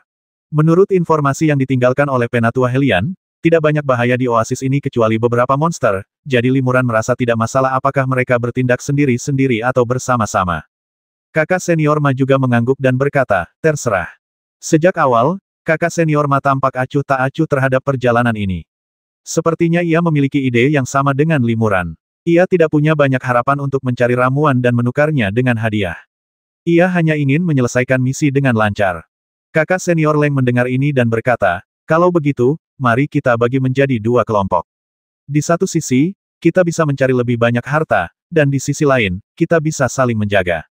Leng punya saran. Ayah dan aku akan membentuk kelompok bersama saudara muda Li, saudara muda Yang, dan saudara senior Ma. Semua orang akan meninggalkan pesan transmisi suara dan saling berkomunikasi. Jika terjadi kecelakaan, segera beritahu satu sama lain melalui pesan transmisi suara untuk membahas langkah-langkah penanggulangan. 3 hari lagi, kita akan berkumpul di sini lagi dan pergi ke tempat berikutnya untuk mencari pengobatan spiritual bersama. Bagaimana menurutmu? Baiklah, kakak senior Ma mengangguk, dan Limuran juga diam-diam setuju. Hanya Yang Tianzuo yang mengerutkan kening dan bergumam pelan, saya ingin berada satu kelompok dengan kakak senior Leng. Apa kau takut aku akan memakanmu? Tanya kakak senior Ma dengan mata terbelalak. Bukan itu maksudku, Yang Tianzuo buru-buru menjelaskan, karena tugas sudah diberikan, alangkah baiknya jika aku berada di kelompok yang sama dengan kakak senior Ma. Melihat rasa malu Yang Tianzuo, semua orang tertawa dan kemudian berpisah. Setelah berpisah dari Yang Tianzuo dan kakak senior Ma, Limuran beserta ayah dan anak Leng mulai mencari oasis ini. Mencari ramuan ajaib mungkin tampak seperti mencari jarum dalam tumpukan jerami, dan itu hanya bergantung pada keberuntungan dan kesempatan, tetapi ada dasar dan metode tertentu. Secara umum, kemungkinan menemukan ramuan paling besar di tempat-tempat dengan energi alam yang kaya tetapi relatif tersembunyi dan sulit dideteksi. Pada saat yang sama, karena sebagian besar obat-obatan spiritual dijaga oleh binatang ibel, jika Anda dapat menemukan jejak binatang ibel dan mengikuti petunjuknya, Anda mungkin juga menemukan petunjuk menuju obat spiritual. Malam itu, Limuran dan ayah serta anak perempuannya, Leng, terbang perlahan ke suatu tempat di oasis. Persepsi Suster Junior Bing'er barusan benar. Sekarang bahkan aku bisa merasakan dengan jelas bahwa udara dingin di depan semakin berat. Limuran memuji Suster Junior Bing'er memang pantas menjadi cahaya alami dari dingin yang ekstrim. Kepekaannya terhadap udara dingin sungguh luar biasa. Siang harinya, Limuran dan 3 orang lainnya mengikuti jejak kaki raksasa beberapa monster dan melacak beberapa monster banteng hijau level 3. Setelah membasmi monster-monster banteng hijau ini, mereka menemukan beberapa herba spiritual di dekat gua mereka. Kemudian, saat mereka bertiga terus mencari ramuan itu, Leng Bing'er tiba-tiba berkata bahwa ia merasakan seberkas udara dingin datang dari jauh di depan. Meskipun sangat jauh dan udara dingin itu sangat lemah, itu cukup murni dan bukan udara dingin biasa. Karena penasaran, mereka bertiga mengikuti instruksi Leng Bing'er dan terbang jauh-jauh ke sini. Ya, Sepertinya udara dingin itu berasal dari danau di depan. Benarkah itu, Bing Er? Kakak senior Leng merasakannya lebih jelas daripada Limuran, tetapi ia tidak yakin. Benar, Leng Bing Er mengangguk dan berkata, udara dingin ini sungguh murni, hampir sebagus kolam dingin Tianqi di sekte kita. Benarkah? Kakak senior Leng sedikit terkejut. Meskipun ia juga bisa merasakan udara dingin yang kuat, ia tidak bisa membedakannya dengan jelas. Kakak senior Leng tampak tenang di permukaan, tetapi diam-diam menyampaikan pesan kepada putrinya, binatang roh serigala bulan melolong suka beraktivitas di malam hari, jadi keluarga Li tidak akan mengorbankan binatang roh itu di siang hari. Jika kita menyerangnya secara langsung dan membasminya, jiwa binatang roh serigala bulan melolong itu mungkin akan hancur seketika karena kematian tuannya, dan kau tidak akan punya waktu untuk melakukan teknik fusi jiwa untuk menyerap kekuatan magis lipan guntur. Itulah sebabnya ayah menyuruhmu menunggu sampai malam untuk bertindak. Ayah akan mencoba membuatnya mengorbankan binatang roh itu, lalu kita berdua akan segera bertindak untuk membasmi binatang roh itu. Setelah itu, kamu bisa langsung melakukan teknik fusi jiwa, dan ayah akan mengendalikan pria bermarga Li itu. Lagi pula, udara dingin di depan tebal dan padat, yang merupakan keuntungan besar bagi kita berdua. Lagi pula, Li ini hanyalah seorang kultivator yang baru saja mencapai tahap pengembaraan ilahi. Kekuatan sihirnya terbatas, jadi tidak perlu mengkhawatirkannya. Leng Bing Er mengangguk setuju, lalu berkata melalui transmisi suara ayah, kalau semuanya lancar, bisakah ayah melepaskan kakak senior Li? Lagi pula, kita tidak punya dendam padanya, jadi kenapa kita harus membasminya? Aduh, jawab kakak senior Leng sambil mendesah, kita telah membasmi makhluk rohnya, jadi dia pasti menyimpan dendam terhadap kita. Jika kita tidak membasminya hari ini, kemungkinan besar dia akan membalas dendam di masa depan. Tapi, Leng Bing Er sedikit mengernyit, kakak senior Li tidak terlihat seperti orang jahat, jadi aku tidak bisa melakukannya. Lagi pula, ketika kultivasi Bing Er meningkat di masa depan, bahkan jika dia ingin membalas dendam, aku khawatir dia tidak akan bisa melakukannya. Baiklah, kakak senior Leng tidak bisa membujuk putrinya, jadi ia terpaksa setuju. Ayah tahu kau belum pernah membasmi siapapun, jadi memang sulit bagimu untuk melakukan ini. Jika kau memaksakannya, aku khawatir itu akan meninggalkan jejak ibel di hatimu, yang akan menetap di hatimu dan memengaruhi latihanmu di masa depan. Begini saja, setelah kita membasmi binatang rohnya, ayah akan mengeluarkan sejumlah besar batu roh dan harta karun sebagai kompensasinya. Selama Li itu bijaksana dan tidak mempedulikannya, maka kita bisa hidup damai, tetapi jika dia bersikeras melawan kita, kita hanya bisa membasminya tanpa ampun. Ya, Leng Bing Er setuju. Ketiganya, masing-masing dengan pikirannya sendiri, perlahan-lahan terbang di atas sebuah danau. Terdapat sebuah pulau di tengah danau, dan di dalamnya terdapat sebuah danau pulau kecil.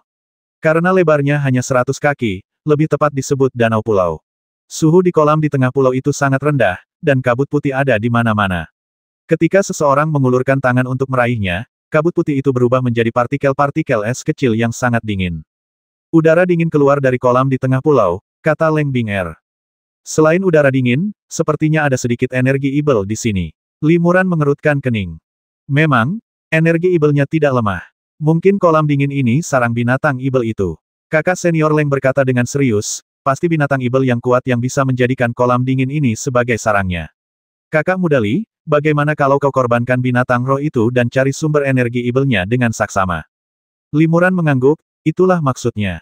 Tepat saat Limuran memanggil Xiaobai keluar dari Yulinglong, tiba-tiba terdengar suara gemuruh dari kolam dingin, diikuti oleh bayangan putih setinggi beberapa kaki, menerjang ke arah 3 orang di udara.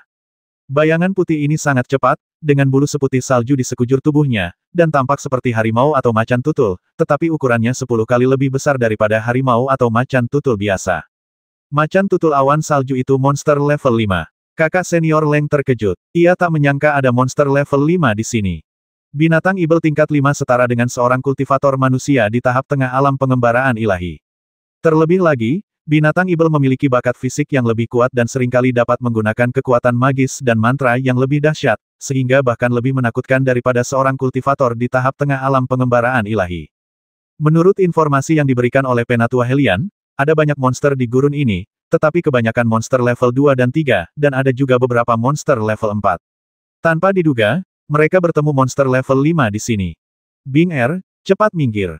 Kakak senior Leng sangat menyayangi putrinya, dan ia segera berdiri di depan Leng Bing Er sambil memegang pedang es di tangannya.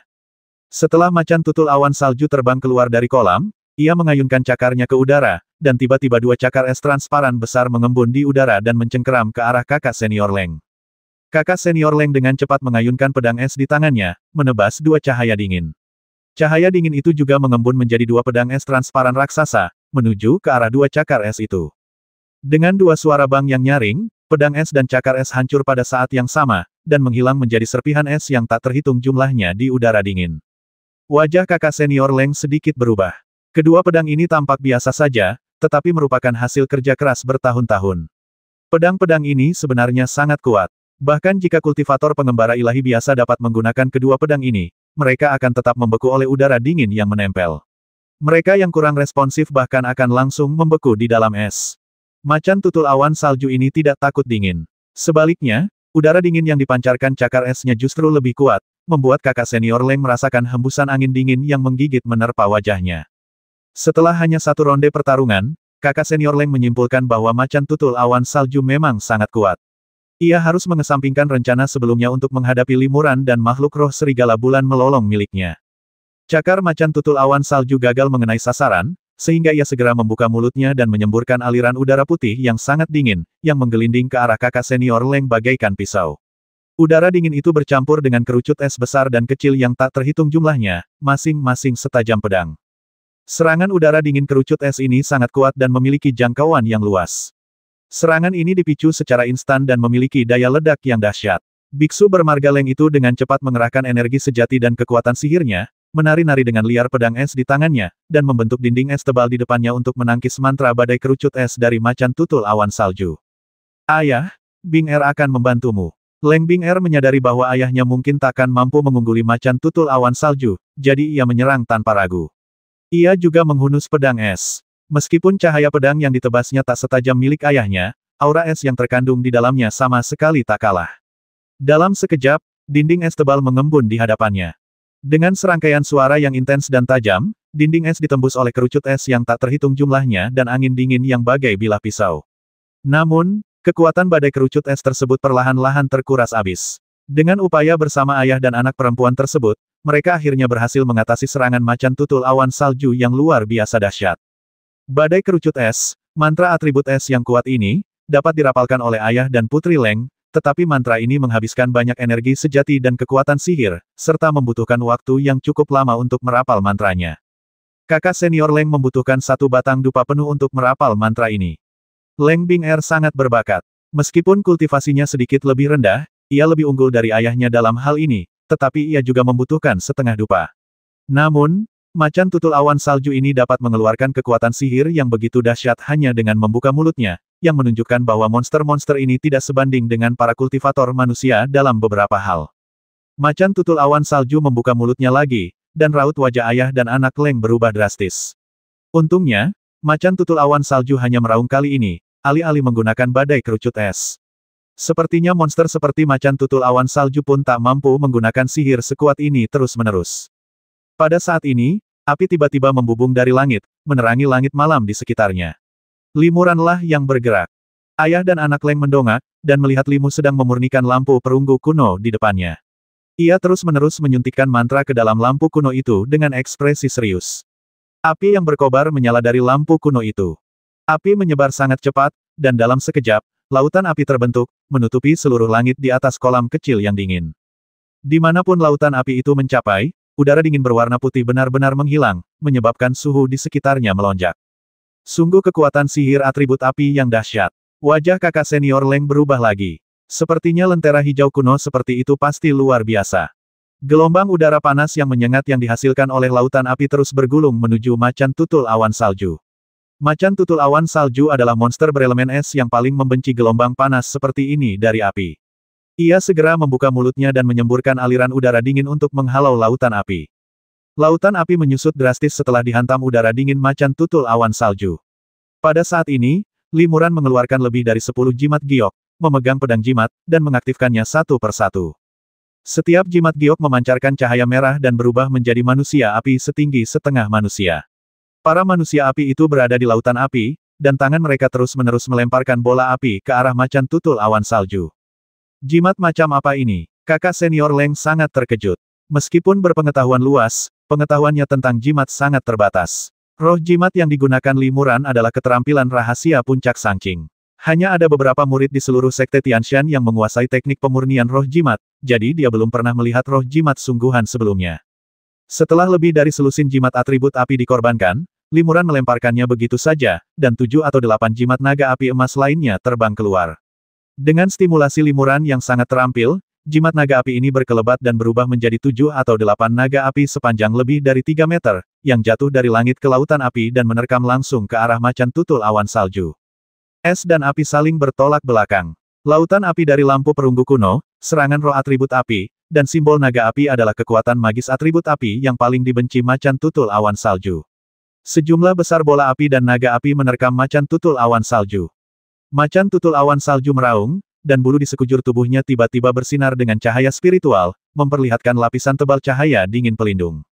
Cahaya dingin itu mengembun dan membentuk lapisan es transparan. Permukaan lapisan es itu berkilauan dengan cahaya dingin, bagaikan rune misterius. Teknik Zira Es, kata kakak senior Leng diam-diam. Meskipun ini bukan mantra yang sangat canggih, Zira Es yang dibentuk oleh macan tutul awan salju sangat tebal dan rune pada Zira Es itu sangat rumit sehingga jauh lebih unggul daripada teknik Zira Es biasa. Pada saat ini, Limuran melesat dan melesat ke lautan api dengan kecepatan luar biasa, bagaikan hantu. Menghadapi macan tutul awan salju, ia mengangkat tangannya dan menamparnya ke udara. Tiba-tiba, cahaya spiritual putih bersih memancar dari telapak tangannya, menyelimuti macan tutul awan salju. Tiba-tiba, lapisan es di macan tutul awan salju menjadi jauh lebih tipis, dan rune misterius di atasnya tidak lagi bersinar. Dalam sekejap, serangan naga api, lautan api, dan roh rune semuanya datang.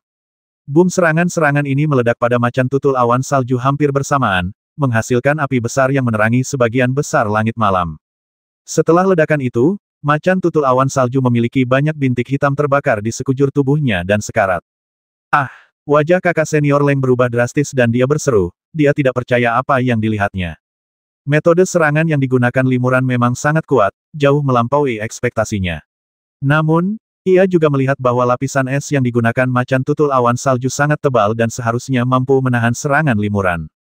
Namun, ia tidak menyangka macan tutul awan salju hampir terbasmi oleh serangan itu.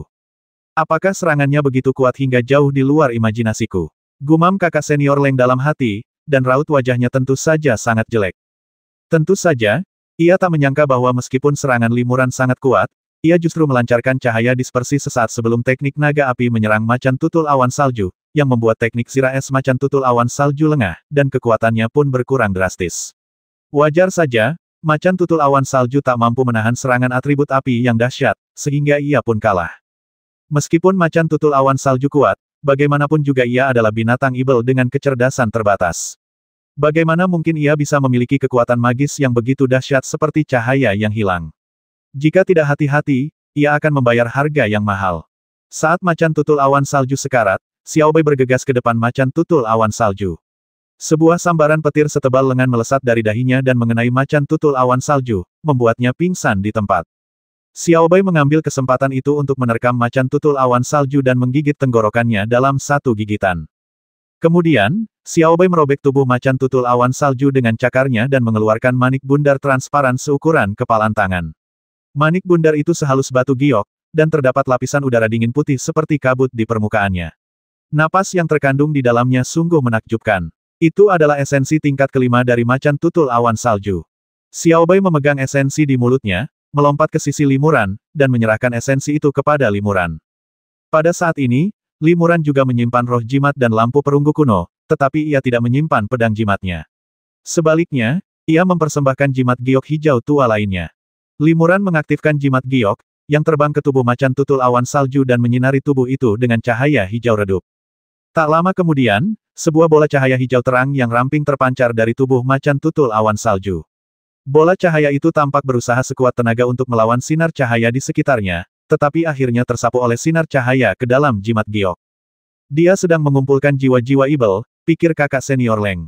Adegan pihak lain membasmi macan tutul awan salju tadi terlalu mengejutkan. Ia tertegun sejenak dan sudah lama melupakan rencana sebelumnya untuk menghadapi binatang roh serigala bulan melolong. Haha, ini jimat pengumpul jiwa. Jimat ini bisa mengumpulkan jiwa monster yang baru saja mati. Jiwa monster level 5 ini bagus sekali, jelas Limuran ketika melihat wajah terkejut ayah dan anak Leng. Jika jiwa ibel tingkat kelima ini disegel dalam jimat giok seperti halnya kesadaran ilahi, ia dapat digunakan untuk memurnikan roh jimat tingkat yang lebih tinggi. Bagi kultivator lain, hal ini sangat tidak tepat, karena tingkat keberhasilan pembuatan roh jimat pada awalnya sangat rendah. Menggunakan jiwa ibel alih-alih kesadaran ilahi akan membuatnya lebih sulit, yang pada dasarnya membuang-buang jiwa ibel dan bahan pembuat jimat. Namun, Limuran mendapatkan bantuan cahaya misterius dari cermin perunggu, yang sangat meningkatkan tingkat keberhasilan pembuatan jimat.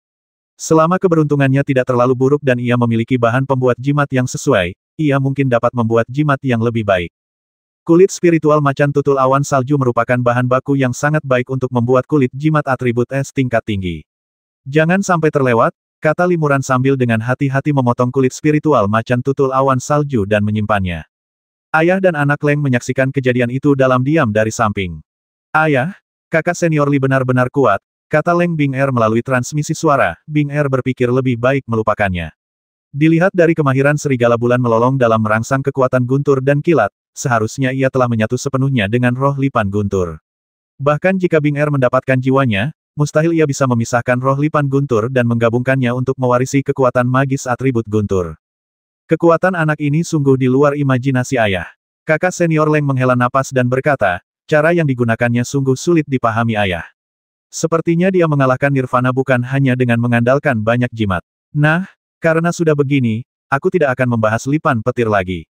Namun, kita harus lebih berhati-hati. Kekuatan orang ini sungguh tak terduga. Hati-hati, jangan sampai dia punya niat jahat terhadap kita. Ya, Leng Bing'er setuju.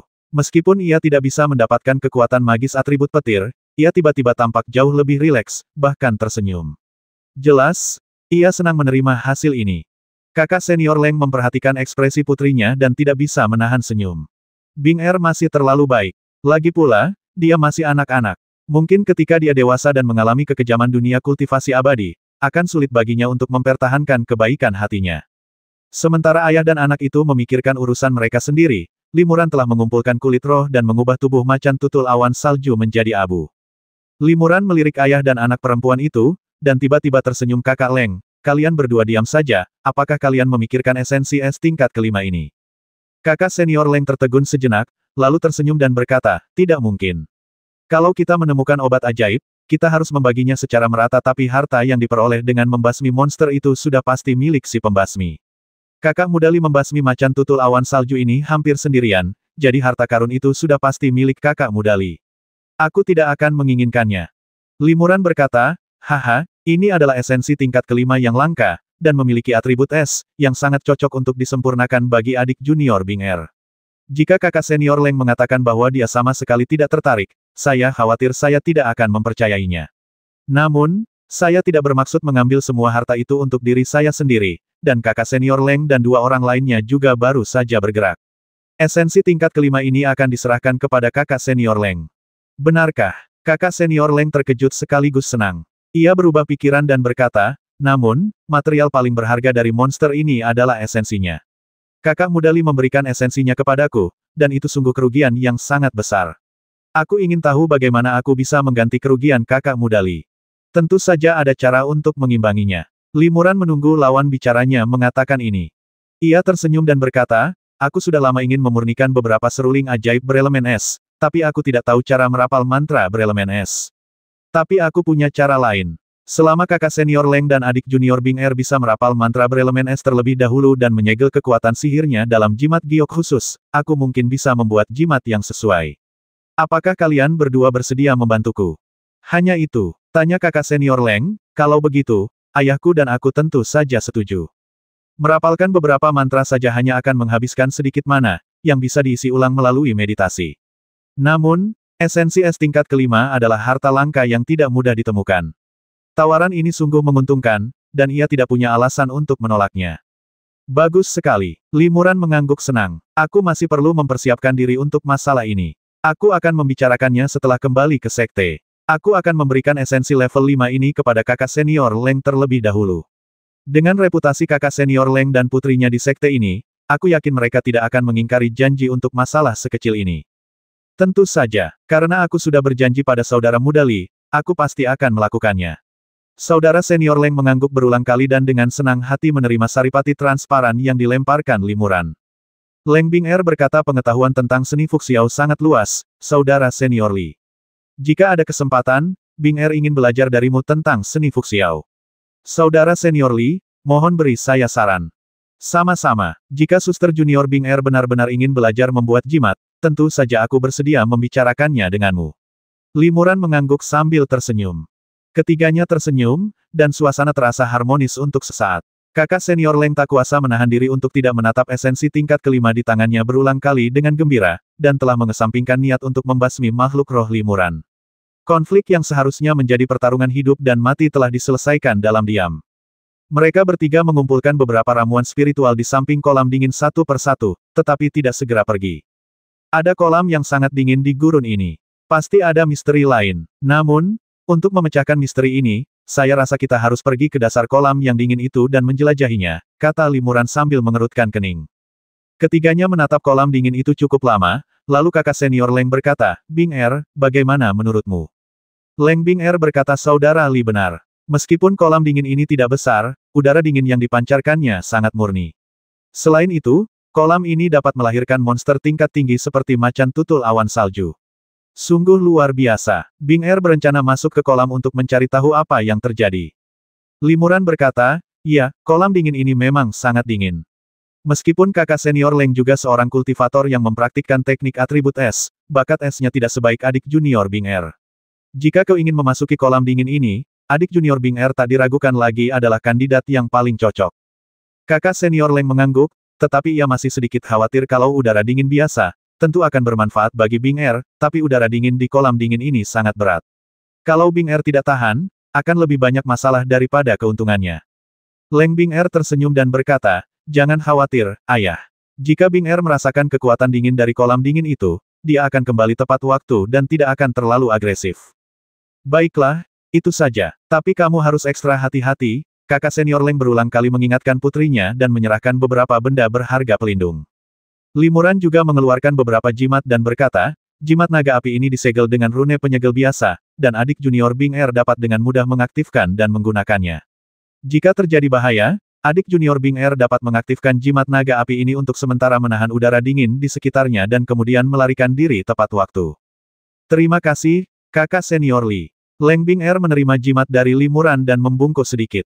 Kemudian, dia menjepit jari-jarinya dan membacakan beberapa mantra di hadapannya. Udara dingin di sekitarnya segera berkumpul di sekitar tubuhnya, membentuk lapisan es bening dan transparan berukuran sekitar 1 meter, melindunginya. Leng Bing Er melompat ke dalam kolam dingin di bawah perlindungan lapisan es. Rasa dingin menerpa kolam yang dingin, tetapi segera kembali tenang. Kakak senior Leng berdiri di tepi kolam yang dingin dengan cemas, tampak gugup. Keduanya menunggu lama, tetapi masih tidak ada pergerakan di kolam yang dingin itu. Kakak senior Leng akhirnya tak tahan lagi dan berkata, tidak, aku ingin masuk dan melihat apa yang terjadi. Begitu dia selesai berbicara, sesosok bayangan putih terbang keluar dari kolam yang dingin. Itu adalah Leng Bing Er. Bing Er, kamu baik-baik saja. Kakak senior Leng merasa lega saat melihat putrinya kembali dengan selamat. Putriku baik-baik saja, kata Leng Bing Er penuh semangat. Kolam dingin ini sangat dalam, dan di dasar kolam dingin itu sebenarnya terdapat biji giok biru es yang sangat bagus. Sambil berbicara, dia mengeluarkan beberapa kotak giok dari dadanya dan membukanya satu persatu. Masing-masing kotak giok berisi biji biru bening dengan ukuran berbeda. Meskipun jaraknya lebih dari 6 meter, Li Muran bisa merasakan dingin yang menusuk dari biji tersebut. Ia harus membentuk perisai cahaya pelindung untuk menahan dingin tersebut. Kakak senior Leng sangat gembira giok biru es adalah bahan untuk menyempurnakan alat sihir atribut es tingkat atas. Bahkan konon beberapa alat sihir atribut es juga menggunakan bahan ini. Hebat sekali. Giok biru es ini cukup bagi kita untuk menyempurnakan beberapa alat sihir atribut es tingkat atas, yang akan sangat meningkatkan kekuatan kita. Leng Bing Er menyimpan giok biru es itu dan merapal beberapa mantra, dan udara dingin itu berhenti keluar. Ia memberikan sebagian besar kotak giok itu kepada ayahnya, tetapi memberikan 2 di antaranya kepada Li Muran, sambil berkata, terima kasih, kakak senior Li, atas hadiah jimat itu. Jika bukan karena bantuan jimat naga api itu, Bing Er tidak akan bisa memanen biji giok biru es sebanyak ini. Ini hadiah dari ayah dan putriku, tolong jangan hina, kakak senior Li. Kakak senior Leng juga berkata, benar sekali, kakak muda Li telah melepaskan esensi tingkat kelima, jadi ayahku dan aku juga harus menunjukkan rasa terima kasih kami. Li Muran tentu saja sangat senang. Ia menerima kedua kotak giok itu sambil tersenyum dan berkata, kalau begitu, saya tidak akan sungkan. Giok biru es ini tidak hanya dapat digunakan untuk memurnikan alat, tetapi juga untuk memurnikan jimat giok atribut es. Giok ini juga merupakan material yang sangat baik. Mereka bertiga meninggalkan kolam dingin itu dengan puas dan melanjutkan pencarian di oasis. 2 hari kemudian, mereka bertemu kembali dengan saudara senior Ma dan Yang Tianzuo, lalu menuju oasis berikutnya bersama-sama. Saudara Leng, apa yang kau panen? Saudara Ma dan aku menemukan beberapa herba spiritual. Saudara Ma benar-benar berpengetahuan luas. Dia bisa menilai asal-usul monster itu hanya dengan melihat jejak kaki di tanah atau kotoran yang ditinggalkan monster itu, dan bahkan menemukan sarang monster itu berdasarkan itu. Dalam 3 hari terakhir, kami berdua telah memanen banyak sekali, kata Yang Tianzuo penuh semangat. Bagus sekali. Kakak senior Leng tersenyum tipis, kita bertiga telah mendapatkan banyak hal. Misi sekte ini akhirnya bermanfaat. Jika kami tahu misi ini begitu mudah dan imbalannya besar, kami seharusnya berinisiatif untuk mendaftar. Mengapa kami harus melewatkan kesempatan ini dengan sia-sia? Kata Yang Tianzuo. Kakak senior Ma mendengus dingin dan berkata, itu karena kau belum mengalami kengerian gurun maut sama sekali, jadi kau bisa mengucapkan kata-kata semudah itu. Aku khawatir sejam lagi, kau tidak akan berpikir begitu lagi. 1 jam kemudian, apa maksudmu, kakak senior Ma? Kakak senior Leng dan Li Muran tercengang. Kakak senior Ma menatap langit yang gelap dan berkata, tadi matahari bersinar terik dan langit cerah, tapi sekarang hari mulai gelap dan angin semakin kencang. Aku khawatir bencana alam terburuk di gurun maut akan segera terjadi. Bencana alam. Kakak senior Leng terkejut. Kakak senior Ma, apakah yang kau maksud adalah badai pasir? Benar, kakak senior Ma mengangguk, tampak cukup hikmat. Yang Tianzuo berkata dengan nada meremehkan, bukankah itu hanya badai pasir? Kafilah-kafilah manusia yang berkelana di gurun pasir terkadang akan menghadapi badai pasir. Mereka hanya perlu mengikat unta dan kendaraan mereka agar tidak tertiup angin kencang, dan mereka akan selamat dari badai pasir. Kita adalah biksu pengembara yang bisa terbang ke langit dan bersembunyi di dalam tanah. Mengapa kita harus takut pada apa yang disebut badai pasir? Kakak senior Ma menggelengkan kepala dan mendesah, apakah menurutmu badai pasir kematian di gurun maut sama dengan badai pasir yang dibicarakan orang biasa? Biar ku beritahu, hal yang paling menakutkan di gurun maut bukanlah monster tingkat tinggi, melainkan badai pasir kematian itu sendiri. Menurut rumor, ketika badai pasir kematian datang, bukan hanya langit dan bumi akan gelap, tetapi angin kencang bahkan tidak akan mampu menahan tubuh kita yang berada di tahap pengembaraan ilahi. Terlebih lagi, pasir kuning di langit tertiup angin kencang, dan setiap butir pasir bagaikan pedang tajam, yang dapat dengan mudah mengubah monster yang terperangkap dalam badai pasir menjadi gumpalan daging yang kabur. Entah kita menggunakan alat sihir pertahanan atau perisai pelindung tubuh, kita tidak akan bisa bertahan lama di badai pasir kematian. Kakak senior Leng mengerutkan kening dan bertanya, badai pasir maut memang mengerikan. Tapi sekarang hanya debu kecil. Bagaimana kakak senior Ma bisa yakin badai pasir akan datang? Kakak senior Ma menggelengkan kepala dan berkata, saya tidak berani menyimpulkan apa-apa, saya hanya sedikit khawatir. Semoga ini hanya kekhawatiran saya. Li Muran ragu sejenak dan berkata, kekhawatiran saudara Ma memang bukan tanpa alasan.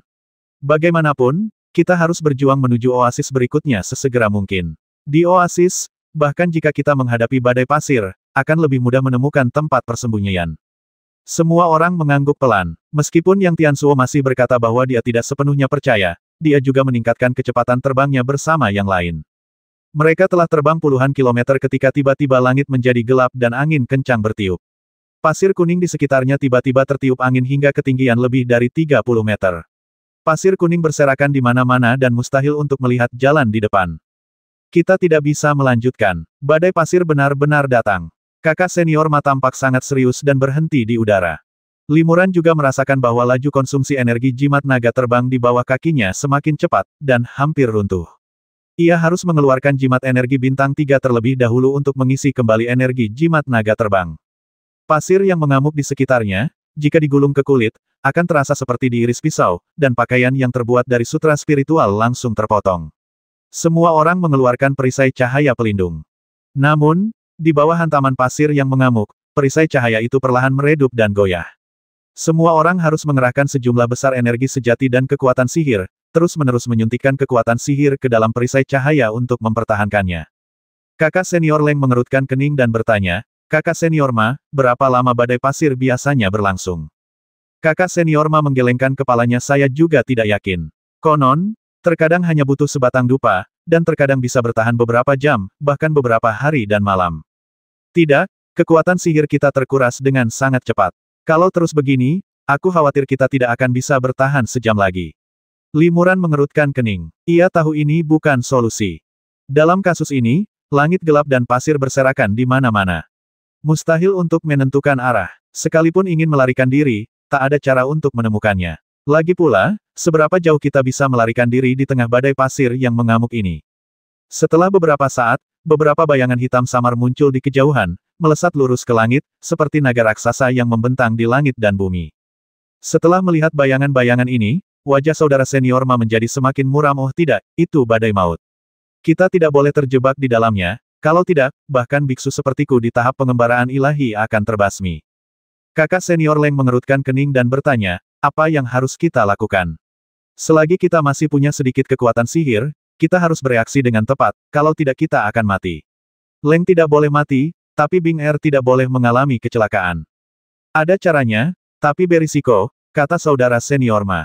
Cara terbaik adalah bersembunyi di bawah pasir kuning dan menunggu hingga badai pasir berlalu dan angin serta pasir mereda sebelum keluar. Kalau kita bersembunyi di bawah pasir kuning, bukankah kita akan mati lemas?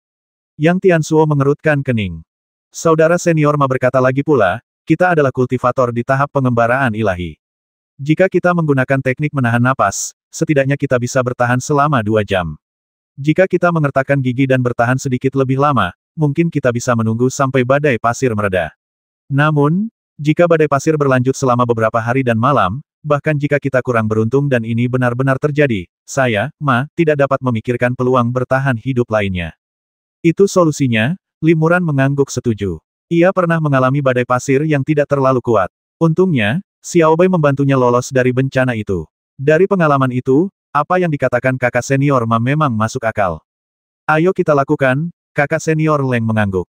Tidak, kalau kau mau sembunyi, sembunyi saja. Aku tidak mau bersembunyi di bawah pasir kuning gelap ini.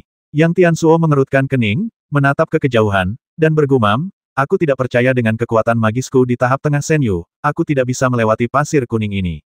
Sambil berkata demikian, dia bergegas menuju pasir kuning di kejauhan tanpa ragu-ragu, sambil memegang perisai cahaya. Kembalilah, teriak kakak senior Ma, tetapi dia tidak bisa menghalangi pihak lain. Saat itu, penglihatan terbatas, dan pikiran tak bisa melayang jauh. Setelah beberapa saat, semua orang tak lagi merasakan hembusan napas yang Tianzuo. 3 jam kemudian, di hamparan bukit pasir yang tinggi dan berkesinambungan, beberapa sinar cahaya tiba-tiba muncul dari pasir kuning dan terbang langsung ke udara. Bagus, badai pasir telah berhenti. Mereka yang terbang keluar dari bawah bukit pasir adalah Limuran dan 4 orang lainnya. Leng Bing Er melihat sekeliling dan bergumam, kakak senior Yang, dia. Kakak senior Ma mengerutkan kening dan berkata, orang ini tidak mendengarkan nasihatku. Dia mungkin sudah terkubur di bawah gundukan pasir sekarang, dan mungkin tidak ada sisa-sisanya. Gurun ini begitu luas, dan telah mengalami badai pasir. Jejaknya telah hilang sepenuhnya, dan kita pun tidak dapat menemukannya. Limuran juga menggelengkan kepalanya. Baiklah, ayo kita lanjutkan perjalanan kita. Mungkin saudara muda yang punya kesempatan sendiri dan bisa lolos dari bencana ini. Saudara senior Leng menghela napas, dan semua orang melanjutkan perjalanan mereka. Setelah badai pasir ini, mereka tidak berani berlama-lama di gurun maut untuk mencari bunga Tianbao. Secara relatif, akan lebih baik untuk mencapai oasis berikutnya sesegera mungkin. Namun, mereka berempat telah terbang beberapa mil ketika tiba-tiba sebuah cahaya merah muncul dari langit di pasir kuning di kejauhan, dan benar-benar ada sesosok tubuh dalam cahaya merah itu. Aku hampir mati lemas. Suara seorang pemuda terdengar dari sana, dan terdengar sangat familiar. Itu kakak senior Yang. Leng Bing Er terkejut sekaligus gembira. Memang benar adik muda Yang. Anak ini sungguh beruntung. Adik senior Ma menggelengkan kepala dan tersenyum. Yang Tianzuo, yang berada jauh di sana, baru saja terbang keluar dari bukit pasir ketika melihat Limuran dan yang lainnya. Ia bergegas menghampiri dan berkata dengan gembira, kakak senior Ma, kakak senior Leng, kalian semua baik-baik saja. Kami baik-baik saja, tapi kalian tidak mati dalam badai pasir. Sungguh suatu keajaiban, kata kakak senior Ma sambil tersenyum. Yang Tianzuo tersipu dan berkata dengan sedikit malu, haha, aku baru saja terbang tak jauh, dan aku terjebak dalam embusan angin dan kehilangan kendali. Aku melayang di udara untuk waktu yang lama, lalu aku terkubur di hamparan pasir kuning yang luas. Sulit bagiku untuk keluar.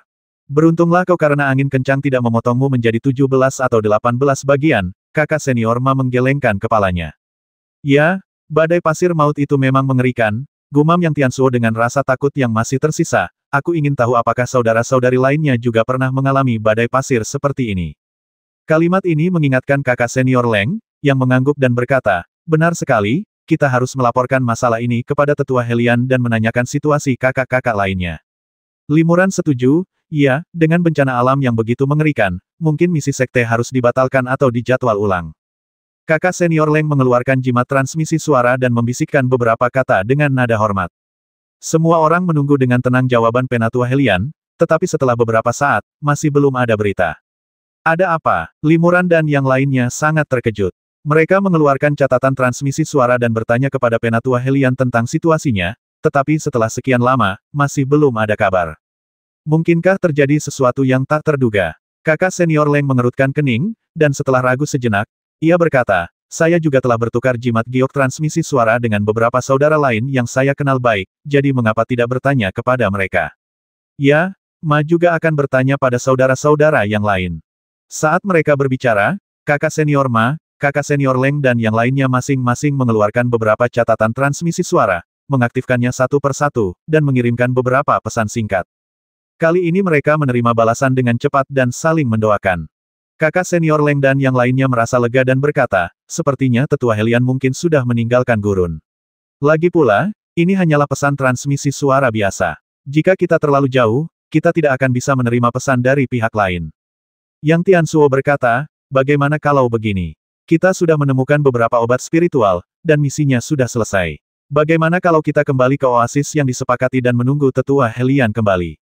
Kakak senior Ma tertegun, lalu tersenyum dan berkata, selama beberapa hari terakhir bersama, saran kakak muda yang adalah yang paling tepat. Kakak senior Leng dan Limuran juga setuju, dan kelompok yang beranggotakan 5 orang itu terbang ke tempat berkumpul yang disepakati. Perjalanannya relatif lancar. Sesekali kami bertemu beberapa monster, tapi kami berhasil menghabisi mereka dengan mudah. Dalam beberapa hari, mereka kembali ke oasis. Pada saat itu, beberapa rekan murid kembali ke sana lebih awal, tetapi Penatua Helian dan murid-muridnya tidak terlihat dimanapun. Dalam beberapa hari, ketika waktu yang disepakati tiba, Penatua Helian akan datang untuk menyambut mereka kembali ke Sekte Tianshan. Limuran dan yang lainnya menghabiskan beberapa hari dengan damai di oasis. Selama periode ini, banyak rekan murid kembali satu demi satu, tetapi mereka tidak pernah melihat Penatua Helian. Kalau dihitung-hitung, tetua Helian harus datang ke sini dalam 2 hari ke depan, kalau tidak dia akan ketinggalan dari tanggal yang disepakati. Para murid berkumpul dalam kelompok 3 atau 4 orang untuk membahas hasil perjalanan atau hal-hal lainnya. Limuran tidak suka keramaian, dan ia baru saja memasuki tahap pengembaraan spiritual dan belum mengenal murid-murid lainnya, jadi ia berkeliling di oasis kecil ini sendirian.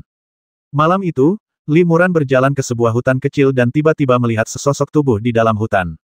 Cahaya saat itu sangat redup, dan hutannya gelap gulita. Mustahil bagi seorang kultivator biasa untuk melihat sosok itu dengan jelas, tetapi Limuran memiliki teknik pupil gelap, jadi ia tidak hanya melihat sosok itu, tetapi bahkan mengenalinya. Hei, kakak senior yang juga ada di sini. Limuran penasaran, jadi dia melangkah lebih dekat dan berencana menyapa Yang Tianzuo. Limuran telah berlatih seni berjalan malam selama beberapa waktu. Langkah kakinya secara alami menjadi ringan dan hampir senyap di malam hari, sehingga Yang Tianzuo tidak memperhatikan Limuran.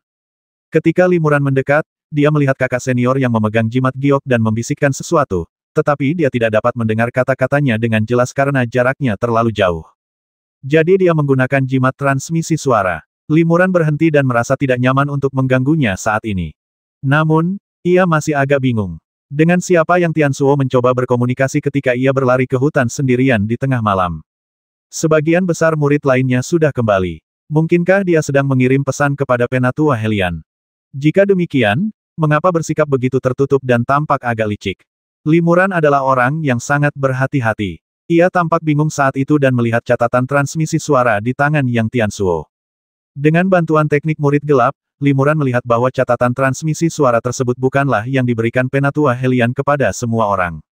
Pada saat ini, Yang Tianzuo telah selesai menyampaikan pesan, menyimpan jimat giok, berbalik dan berjalan keluar dari hutan, dan kebetulan melihat Limuran tidak jauh dari sana. Siapa itu? Yang Tianzuo terkejut dan bertanya dengan tegas. Kakak senior Yang, ini aku, jawab Limuran. Yang Tianzuo tertegun, lalu tersenyum dan berkata, ternyata itu saudara Mudali. Saudara Mudali, kenapa kamu di sini? Bukankah kakak senior yang juga ada di sini? Limuran tersenyum tipis. Yang Tianzuo tersenyum dan berkata, haha, kulihat beberapa rekan murid belum kembali, dan salah satunya kebetulan adalah rekan murid yang kukenal, jadi aku menggunakan jimat transmisi suara untuk menanyakan keadaan. Di sini sepi, jadi aku datang ke sini untuk mengirimkan suaranya. Limuran mengangguk dan berkata, saya bukan orang sembarangan. Saya tidak menyangka akan mengganggu kakak senior Yang.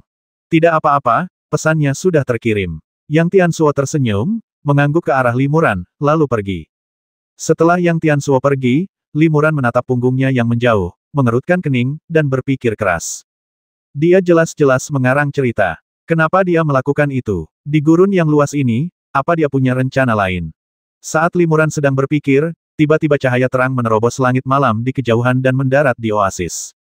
Dilihat dari intensitas cahaya spiritualnya, seharusnya makhluk itu berada dalam fase Dharma. Sepertinya Penatua Helian telah kembali. Limuran terkejut dan bergegas kembali ke pusat oasis. Benar saja, para biksu sangat gembira. Tetua Helian memang datang ke sini, tetapi beberapa muridnya tidak ada di sana. Semua biksu berkumpul di hadapan Tetua Helian dan memberi hormat kepadanya. Limuran memperhatikan bahwa di tengah kekacauan itu, sesosok tubuh tengah berjalan menuju lereng bukit yang jauh. Kakak senior yang lagi, kenapa dia tidak pergi memberi penghormatan kepada para tetua? Limuran sangat terkejut. Sambil berpikir, ia perlahan mengikuti Yang Tianzuo dan berjalan menaiki lereng bukit. Tak lama setelah ia mulai berjalan, suara seorang wanita tiba-tiba terdengar dari belakangnya. Kakak senior Li, Tetua Helian ada di sini. Mengapa Anda tidak pergi memberi penghormatan? Mengapa Anda berjalan ke sini? Limuran menoleh ke belakang dan melihat bahwa orang itu adalah Leng Bing'er. Ternyata wanita ini melihat Limuran berjalan mendaki bukit dari kejauhan dan memanggilnya, tetapi saat itu semua orang sedang memberi hormat kepada Tetua Helian, dan suasananya sangat kacau, sehingga Limuran tidak menyadarinya. Leng Bing'er mengira Limuran tidak tahu bahwa Tetua Helian telah tiba, jadi ia datang untuk memberitahu. Sebelum Limuran sempat menjawab, suara seorang pria paruh baya terdengar dari lereng bukit Bing'er, kembalilah, jangan berkeliaran. Tetua Helian akan segera membawa kita kembali. Kakak senior Leng juga ada di sini, pikir Limuran. Ia berbalik dan melihat ke depan, hanya untuk melihat sosok Yang Tianzuo telah menghilang di balik puncak gunung, dan ia tidak tahu kemana perginya. Adik Bing'er, tolong kembali. Aku, Limuran hendak menjelaskan ketika tiba-tiba terjadi gempa bumi yang kuat. Kemudian, dengan suara dentuman keras, api yang kuat dan menyilaukan tiba-tiba muncul di bawah lereng bukit. Ups, Limuran terkejut. Jika ia tidak salah lihat, tempat keluarnya api itu adalah tempat para murid dan Penatua Helian sebelumnya berada. Kemudian, banyak sosok tiba-tiba muncul di oasis kecil ini, mengelilingi api. Sosok-sosok itu tampak muncul dari tanah, dan para pendeta sama sekali tidak memperhatikan mereka. Oh tidak, kita disergap, teriak kakak senior Leng, lalu terbang ke sisi Leng Bing'er. Limuran menatap sosok-sosok di kejauhan, wajahnya tiba-tiba berubah, dan dia berteriak mereka dari suku pasir, lari. Kakak senior Leng dan Leng Bing'er terkejut mendengar ini. Mereka mengeluarkan pedang es mereka dan terbang menjauh. Limuran sudah mengorbankan jimat naga terbang, menunggangi naga biru yang membelah langit malam dan terbang menjauh. Ketiganya terbang keluar sejenak, dan sebuah suara datang dari belakang kakak Leng, tunggu aku. Itu saudara muda Yang. Saudara senior Leng tertegun. Hati-hati, Limuran mengingatkan dengan tergesa-gesa, kalau aku tidak salah, dia mata-mata dari klan pasir. Apa, dia mata-mata dari klan pasir? Kakak senior Leng terkejut mendengarnya. Ia telah bersama Yang Tianzuo selama beberapa hari dan selalu berpikir bahwa anak ini hanyalah pemuda yang tidak berpengalaman dan berpikiran sederhana. Ia sama sekali tidak melihat kekurangan apapun. Sudah terlambat untuk tahu sekarang. Sebuah suara dingin datang dari belakang, itu Yang Tianzuo. Dia terbang ke arah kami dengan pedang merah tua, dengan kecepatan yang luar biasa, jelas melampaui Limuran dan ayah serta anak perempuan Leng. Anak ini benar-benar punya bakat terpendam, pikir kakak senior Leng, ada yang tidak beres. Ia langsung mempercayai sebagian besar perkataan Limuran tadi. Pergilah sendiri-sendiri, kata kakak senior Leng dengan suara keras. Limuran mengangguk, lalu mengetuk jimat naga terbang di bawah kakinya, mengubah arah, dan terbang ke tempat lain. Yang Tianzuo adalah satu-satunya yang mengejar musuh untuk saat ini. Jika ia dan ayah serta anak Leng melarikan diri secara terpisah, peluang mereka untuk lolos akan lebih besar. Mengenai siapa yang akan dikejar Yang Tianzuo, baik Limuran maupun kakak senior Leng tidak dapat memprediksi. Yang Tianzuo sedikit terkejut saat melihat 3 orang di depannya melarikan diri dalam 2 kelompok, lalu dia mengejar ayah dan anak perempuan Leng. Dia benar-benar ingin dekat dengan ayahku dan aku. Kakak senior Leng merasakan hawa dingin di hatinya. Jelas Yang Tianzuo tidak akan terlalu tertarik padanya. Dia telah mengintai di sekitarnya selama beberapa hari terakhir, dan targetnya pasti Leng Bing, cahaya bawaan. Kakak senior Leng diam-diam mengumpulkan energi sejatinya dan mengerahkan seluruh kekuatannya untuk melakukan teknik terbang agar dapat terbang cepat. Namun, Leng Bing bagaimanapun juga, adalah seorang kultivator awal yang baru saja mencapai tahap pengembaraan ilahi, dan jelas tertinggal dalam kecepatan terbang. Kakak senior Leng tidak punya pilihan selain menambahkan kekuatan sihir ke pedang terbang putrinya untuk membantunya terbang lebih cepat. Meskipun tidak ada musuh kuat yang mengejarnya, Li Muran tidak berani bersantai. Ia tahu betul bahwa karena klan pasir berani menyergap sejumlah besar kultivator dari Sekte Tianshan, mereka pasti memiliki bala bantuan yang kuat. Tugas terpenting adalah meninggalkan gurun kematian ini sesegera mungkin. Dia mengendalikan jimat naga terbang dan terbang dengan kecepatan penuh, seperti cahaya hijau redup yang membelah langit malam, dan menghilang di ujung bukit pasir dalam sekejap mata. Li Muran terbang 100 mil dalam satu tarikan napas, dan melemparkan jimat vitalitas bintang 3 senilai 100 batu roh ke jimat naga terbang satu per satu untuk mengisi kembali vitalitasnya. Terbang dengan kecepatan penuh pada kecepatan ini menghabiskan vitalitas yang luar biasa. Tiba-tiba, gundukan pasir yang tampak biasa di hadapannya berubah menjadi manusia pasir raksasa, berdiri tegak dari gundukan pasir. Tingginya ratusan kaki dan setinggi gunung. Raksasa pasir itu mengayunkan tinjunya sebesar gunung dan menghantam Li Muran di udara. Begitu tiba-tibanya sehingga Li Muran tak sempat menghindar. Untungnya, Li Muran bereaksi sangat cepat. Ia terkejut dan melepaskan jimat naga terbangnya, lalu melompat turun. Jimat naga terbang itu hancur berkeping-keping. Li Muran menggunakan teknik terbangnya untuk berhenti di udara dan nyaris menghindari pukulan itu.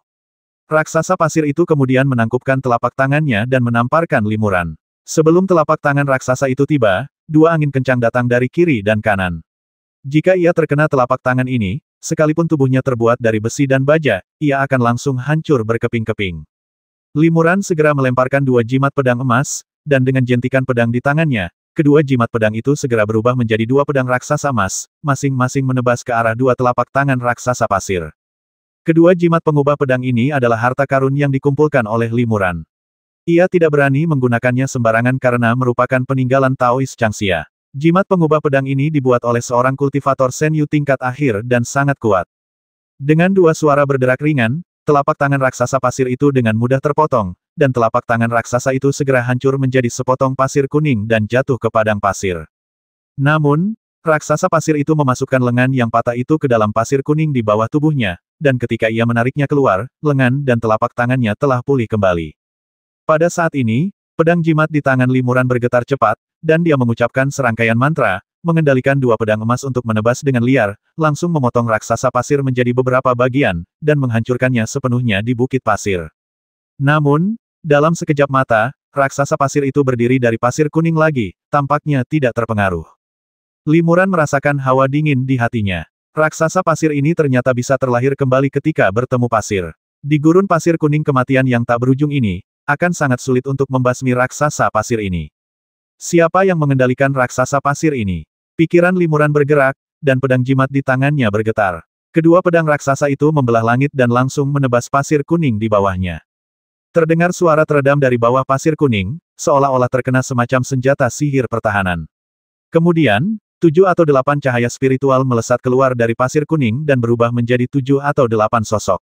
Dengan bantuan teknik pupil gelap, Li Muran dapat melihat orang-orang ini dengan jelas. Mereka berlengan panjang dan berkaki pendek, serta tidak tinggi. Mereka persis seperti orang-orang dari suku pasir yang pernah dilihatnya sebelumnya. Aura masing-masing orang ini kuat. Yang terburuk sebanding dengan Li Muran. Ada juga dua orang yang jelas memiliki aura yang lebih tinggi, dan tampaknya berada di tahap tengah pengembaraan ilahi. Li Muran berteriak keras, bukankah kalian, suku pasir, hidup menyendiri di gurun dan hidup rukun dengan dunia? Mengapa kalian mencoba berurusan denganku? Bahasa yang digunakannya adalah bahasa suku pasir. Li Muran telah mempelajari bahasa ini sebelumnya saat mempraktikkan Sutra Malam Gelap. Para anggota suku pasir tercengang ketika mendengar ini. Salah satu dari mereka, yang auranya sedikit lebih kuat daripada Li Muran, berkata, apakah kau mengerti bahasa suku suciku? Buat apa buang-buang waktu ngobrol sama dia? Tangkap dia dulu, kata seorang pria dingin. Li Muran menoleh ke arah suara itu dan menemukan orang lain di sana. Pria ini adalah pria parubaya berwajah penuh daging. Sosoknya tampak seperti orang biasa, tetapi tatapannya tajam dan penuh niat membasmi. Ia tampak seperti orang haus darah dengan darah di tangannya. Hati Limuran mencelos. Aura orang ini bahkan lebih kuat. Dia sebenarnya berada di tahap akhir Senyu. Kata-kata utusan itu masuk akal, kata pemimpin suku Nasya setuju, dan bersama beberapa anggota suku lainnya, mereka menyelam ke dalam pasir kuning lagi. Raksasa pasir, yang tadinya tidak bergerak, mulai mengayunkan lengan dan tinjunya yang besar untuk menyerang Limuran. Limuran dengan luwes menghindari dua serangan, membuat serangan raksasa pasir itu jatuh ke udara. Melihat hal ini, raksasa pasir itu tiba-tiba membuka mulutnya dan menghisap pasir kuning di bawahnya. Tiba-tiba, sebuah gundukan pasir raksasa tersedot ke dalam perutnya, lalu ia membuka mulutnya dan meniupkan angin kencang dengan pasir kuning memenuhi langit, lalu menyerang Limuran. Pemandangan ini langsung mengingatkan Limuran pada badai pasir yang dahsyat. Langit dipenuhi pasir kuning dan angin bertiup kencang. Limuran tak punya pilihan selain menahannya. Puluhan jimat Vajra dikorbankan, berubah menjadi perisai cahaya keemasan tebal yang menghalangi Limuran di depannya. Namun, sesaat kemudian perisai cahaya itu hancur oleh angin kencang dan pasir kuning. Pada saat ini, Limuran mengorbankan lebih dari 20 jimat perisai Yuan, yang menyegel mantra perisai transformasi Yuan Qi. Karena Limuran sudah berada di periode Senyu, mantra perisai transformasi Yuan Qi yang ia gunakan tentu saja luar biasa. Kekuatan pertahanan jimat perisai Yuan ini beberapa kali lebih tinggi daripada jimat Vajra. Serangkaian perisai cahaya cemerlang muncul dari udara tipis di depan Limuran, secara bertahap melarutkan kekuatan angin kencang dan pasir kuning, dan akhirnya memblokir serangan badai pasir. Raksasa pasir itu segera membuka mulutnya dan terus menghisap pasir kuning di bawahnya. Ini gurun pasir tak berujung. Jumlah raksasa pasir sama banyaknya dengan pasir kuning yang bisa melancarkan serangan semacam itu. Bisa dibilang gurun pasir ini tak berujung. Namun, jimat perisai Yuan milik Limuran terbatas. Tanpa menunggu raksasa pasir memuntahkan badai pasir lagi, Limuran segera mengeluarkan lampu perunggu kuno, dan dengan panik mendesak energi sejati dalam tubuhnya untuk menyalakan lampu kuno itu. Seketika, api yang berkobar pun dilepaskan, membakar raksasa batu itu. Api dari lampu perunggu kuno itu begitu panas hingga melelehkan pasir kuning yang bersendewa dengannya dalam sekejap. Tubuh raksasa pasir itu langsung melunak, dan di bawah lautan api yang berkobar, ia perlahan berubah menjadi batu transparan yang sangat besar. Batu transparan itu akhirnya tergeletak tak bergerak di pasir kuning, tidak lagi menimbulkan ancaman apapun. Limuran juga menghabiskan banyak mana. Tanpa raksasa pasir yang menghalangi jalannya, ia langsung melarikan diri. Mau lari, gak semudah itu. Sebuah suara berteriak dari belakangnya. Suara itu adalah utusan yang berada di tahap akhir pengembaraan ilahi. Limuran merasakan hembusan angin kencang dari belakangnya. Tanpa menoleh, ia segera mengendalikan jimat pengubah pedang, yang berubah menjadi dua cahaya keemasan dan menebas ke belakang, menangkis serangan lawan. Pada saat yang sama, dia berbalik dan menunggu kesempatan. Utusan itu mempersembahkan sebilah pedang berharga berwarna merah tua, yang diselimuti lapisan api merah tua. Entah kenapa, api merah tua ini tidak sepanas api biasa, tetapi memberi Limuran perasaan muram dan menakutkan. Dang-dang, jimat pengubah pedang itu menebas pisau merah, menimbulkan dua suara teredam dan menjatuhkan pisau merah itu jauh-jauh. Namun, cahaya keemasan yang diubah oleh dua jimat pengubah pedang itu ternoda oleh sedikit api merah tua pada saat ini, dan cahaya keemasan itu tiba-tiba meredup drastis. Ups, Limuran terkejut. Ia jelas merasa kualitas kedua jimat pengubah pedang ini menurun drastis setelah bersendewa dengan api merah tua. Nyala api ini begitu aneh sehingga Limuran tiba-tiba teringat catatan relevan yang pernah dilihatnya di sebuah buku tertentu. Ini api ajaib yang bisa merusak senjata ajaib lawan. Ini teknik sihir yang umum. Dia sebenarnya seorang kultivator sihir. Hati Limuran bergetar, dan ia berpikir dalam hati klan pasir sebenarnya berkolusi dengan para kultivator sihir. Rencananya pasti sangat rumit. Jelas, tujuan klan pasir dan para biksu Dao Ibel bukanlah hanya untuk menghadapi puluhan biksu pengembara ilahi Sekte Tianshan yang telah memasuki gurun kematian. Kedua jimat pengubah pedang ini cukup bagus. Mereka tidak terbakar langsung oleh api pemusnah IBL-ku, kata utusan itu dingin dengan sudut mulut terangkat. Setelah mengejutkan lawan dengan satu gerakan, utusan itu berteriak kepada Limuran, aku tidak mengerahkan seluruh kekuatanku dalam serangan tadi. Sebaiknya kau menyerah dengan patuh. Kalau tidak, jangan salahkan aku karena bersikap kasar. Pada saat ini, masyarakat suku pasir juga menggunakan metode mereka sendiri. Tiba-tiba, dinding pasir tebal setinggi ratusan kaki muncul di bukit pasir, mengelilingi Limuran. Ada seorang biksu sihir tingkat akhir dengan tingkat kultivasi yang jauh lebih tinggi daripada dirinya yang menyerangnya dari depan, dan ada 7 atau 8 orang dari klan pasir dengan tingkat kultivasi yang tidak lebih rendah darinya yang menghalanginya dari sekitarnya.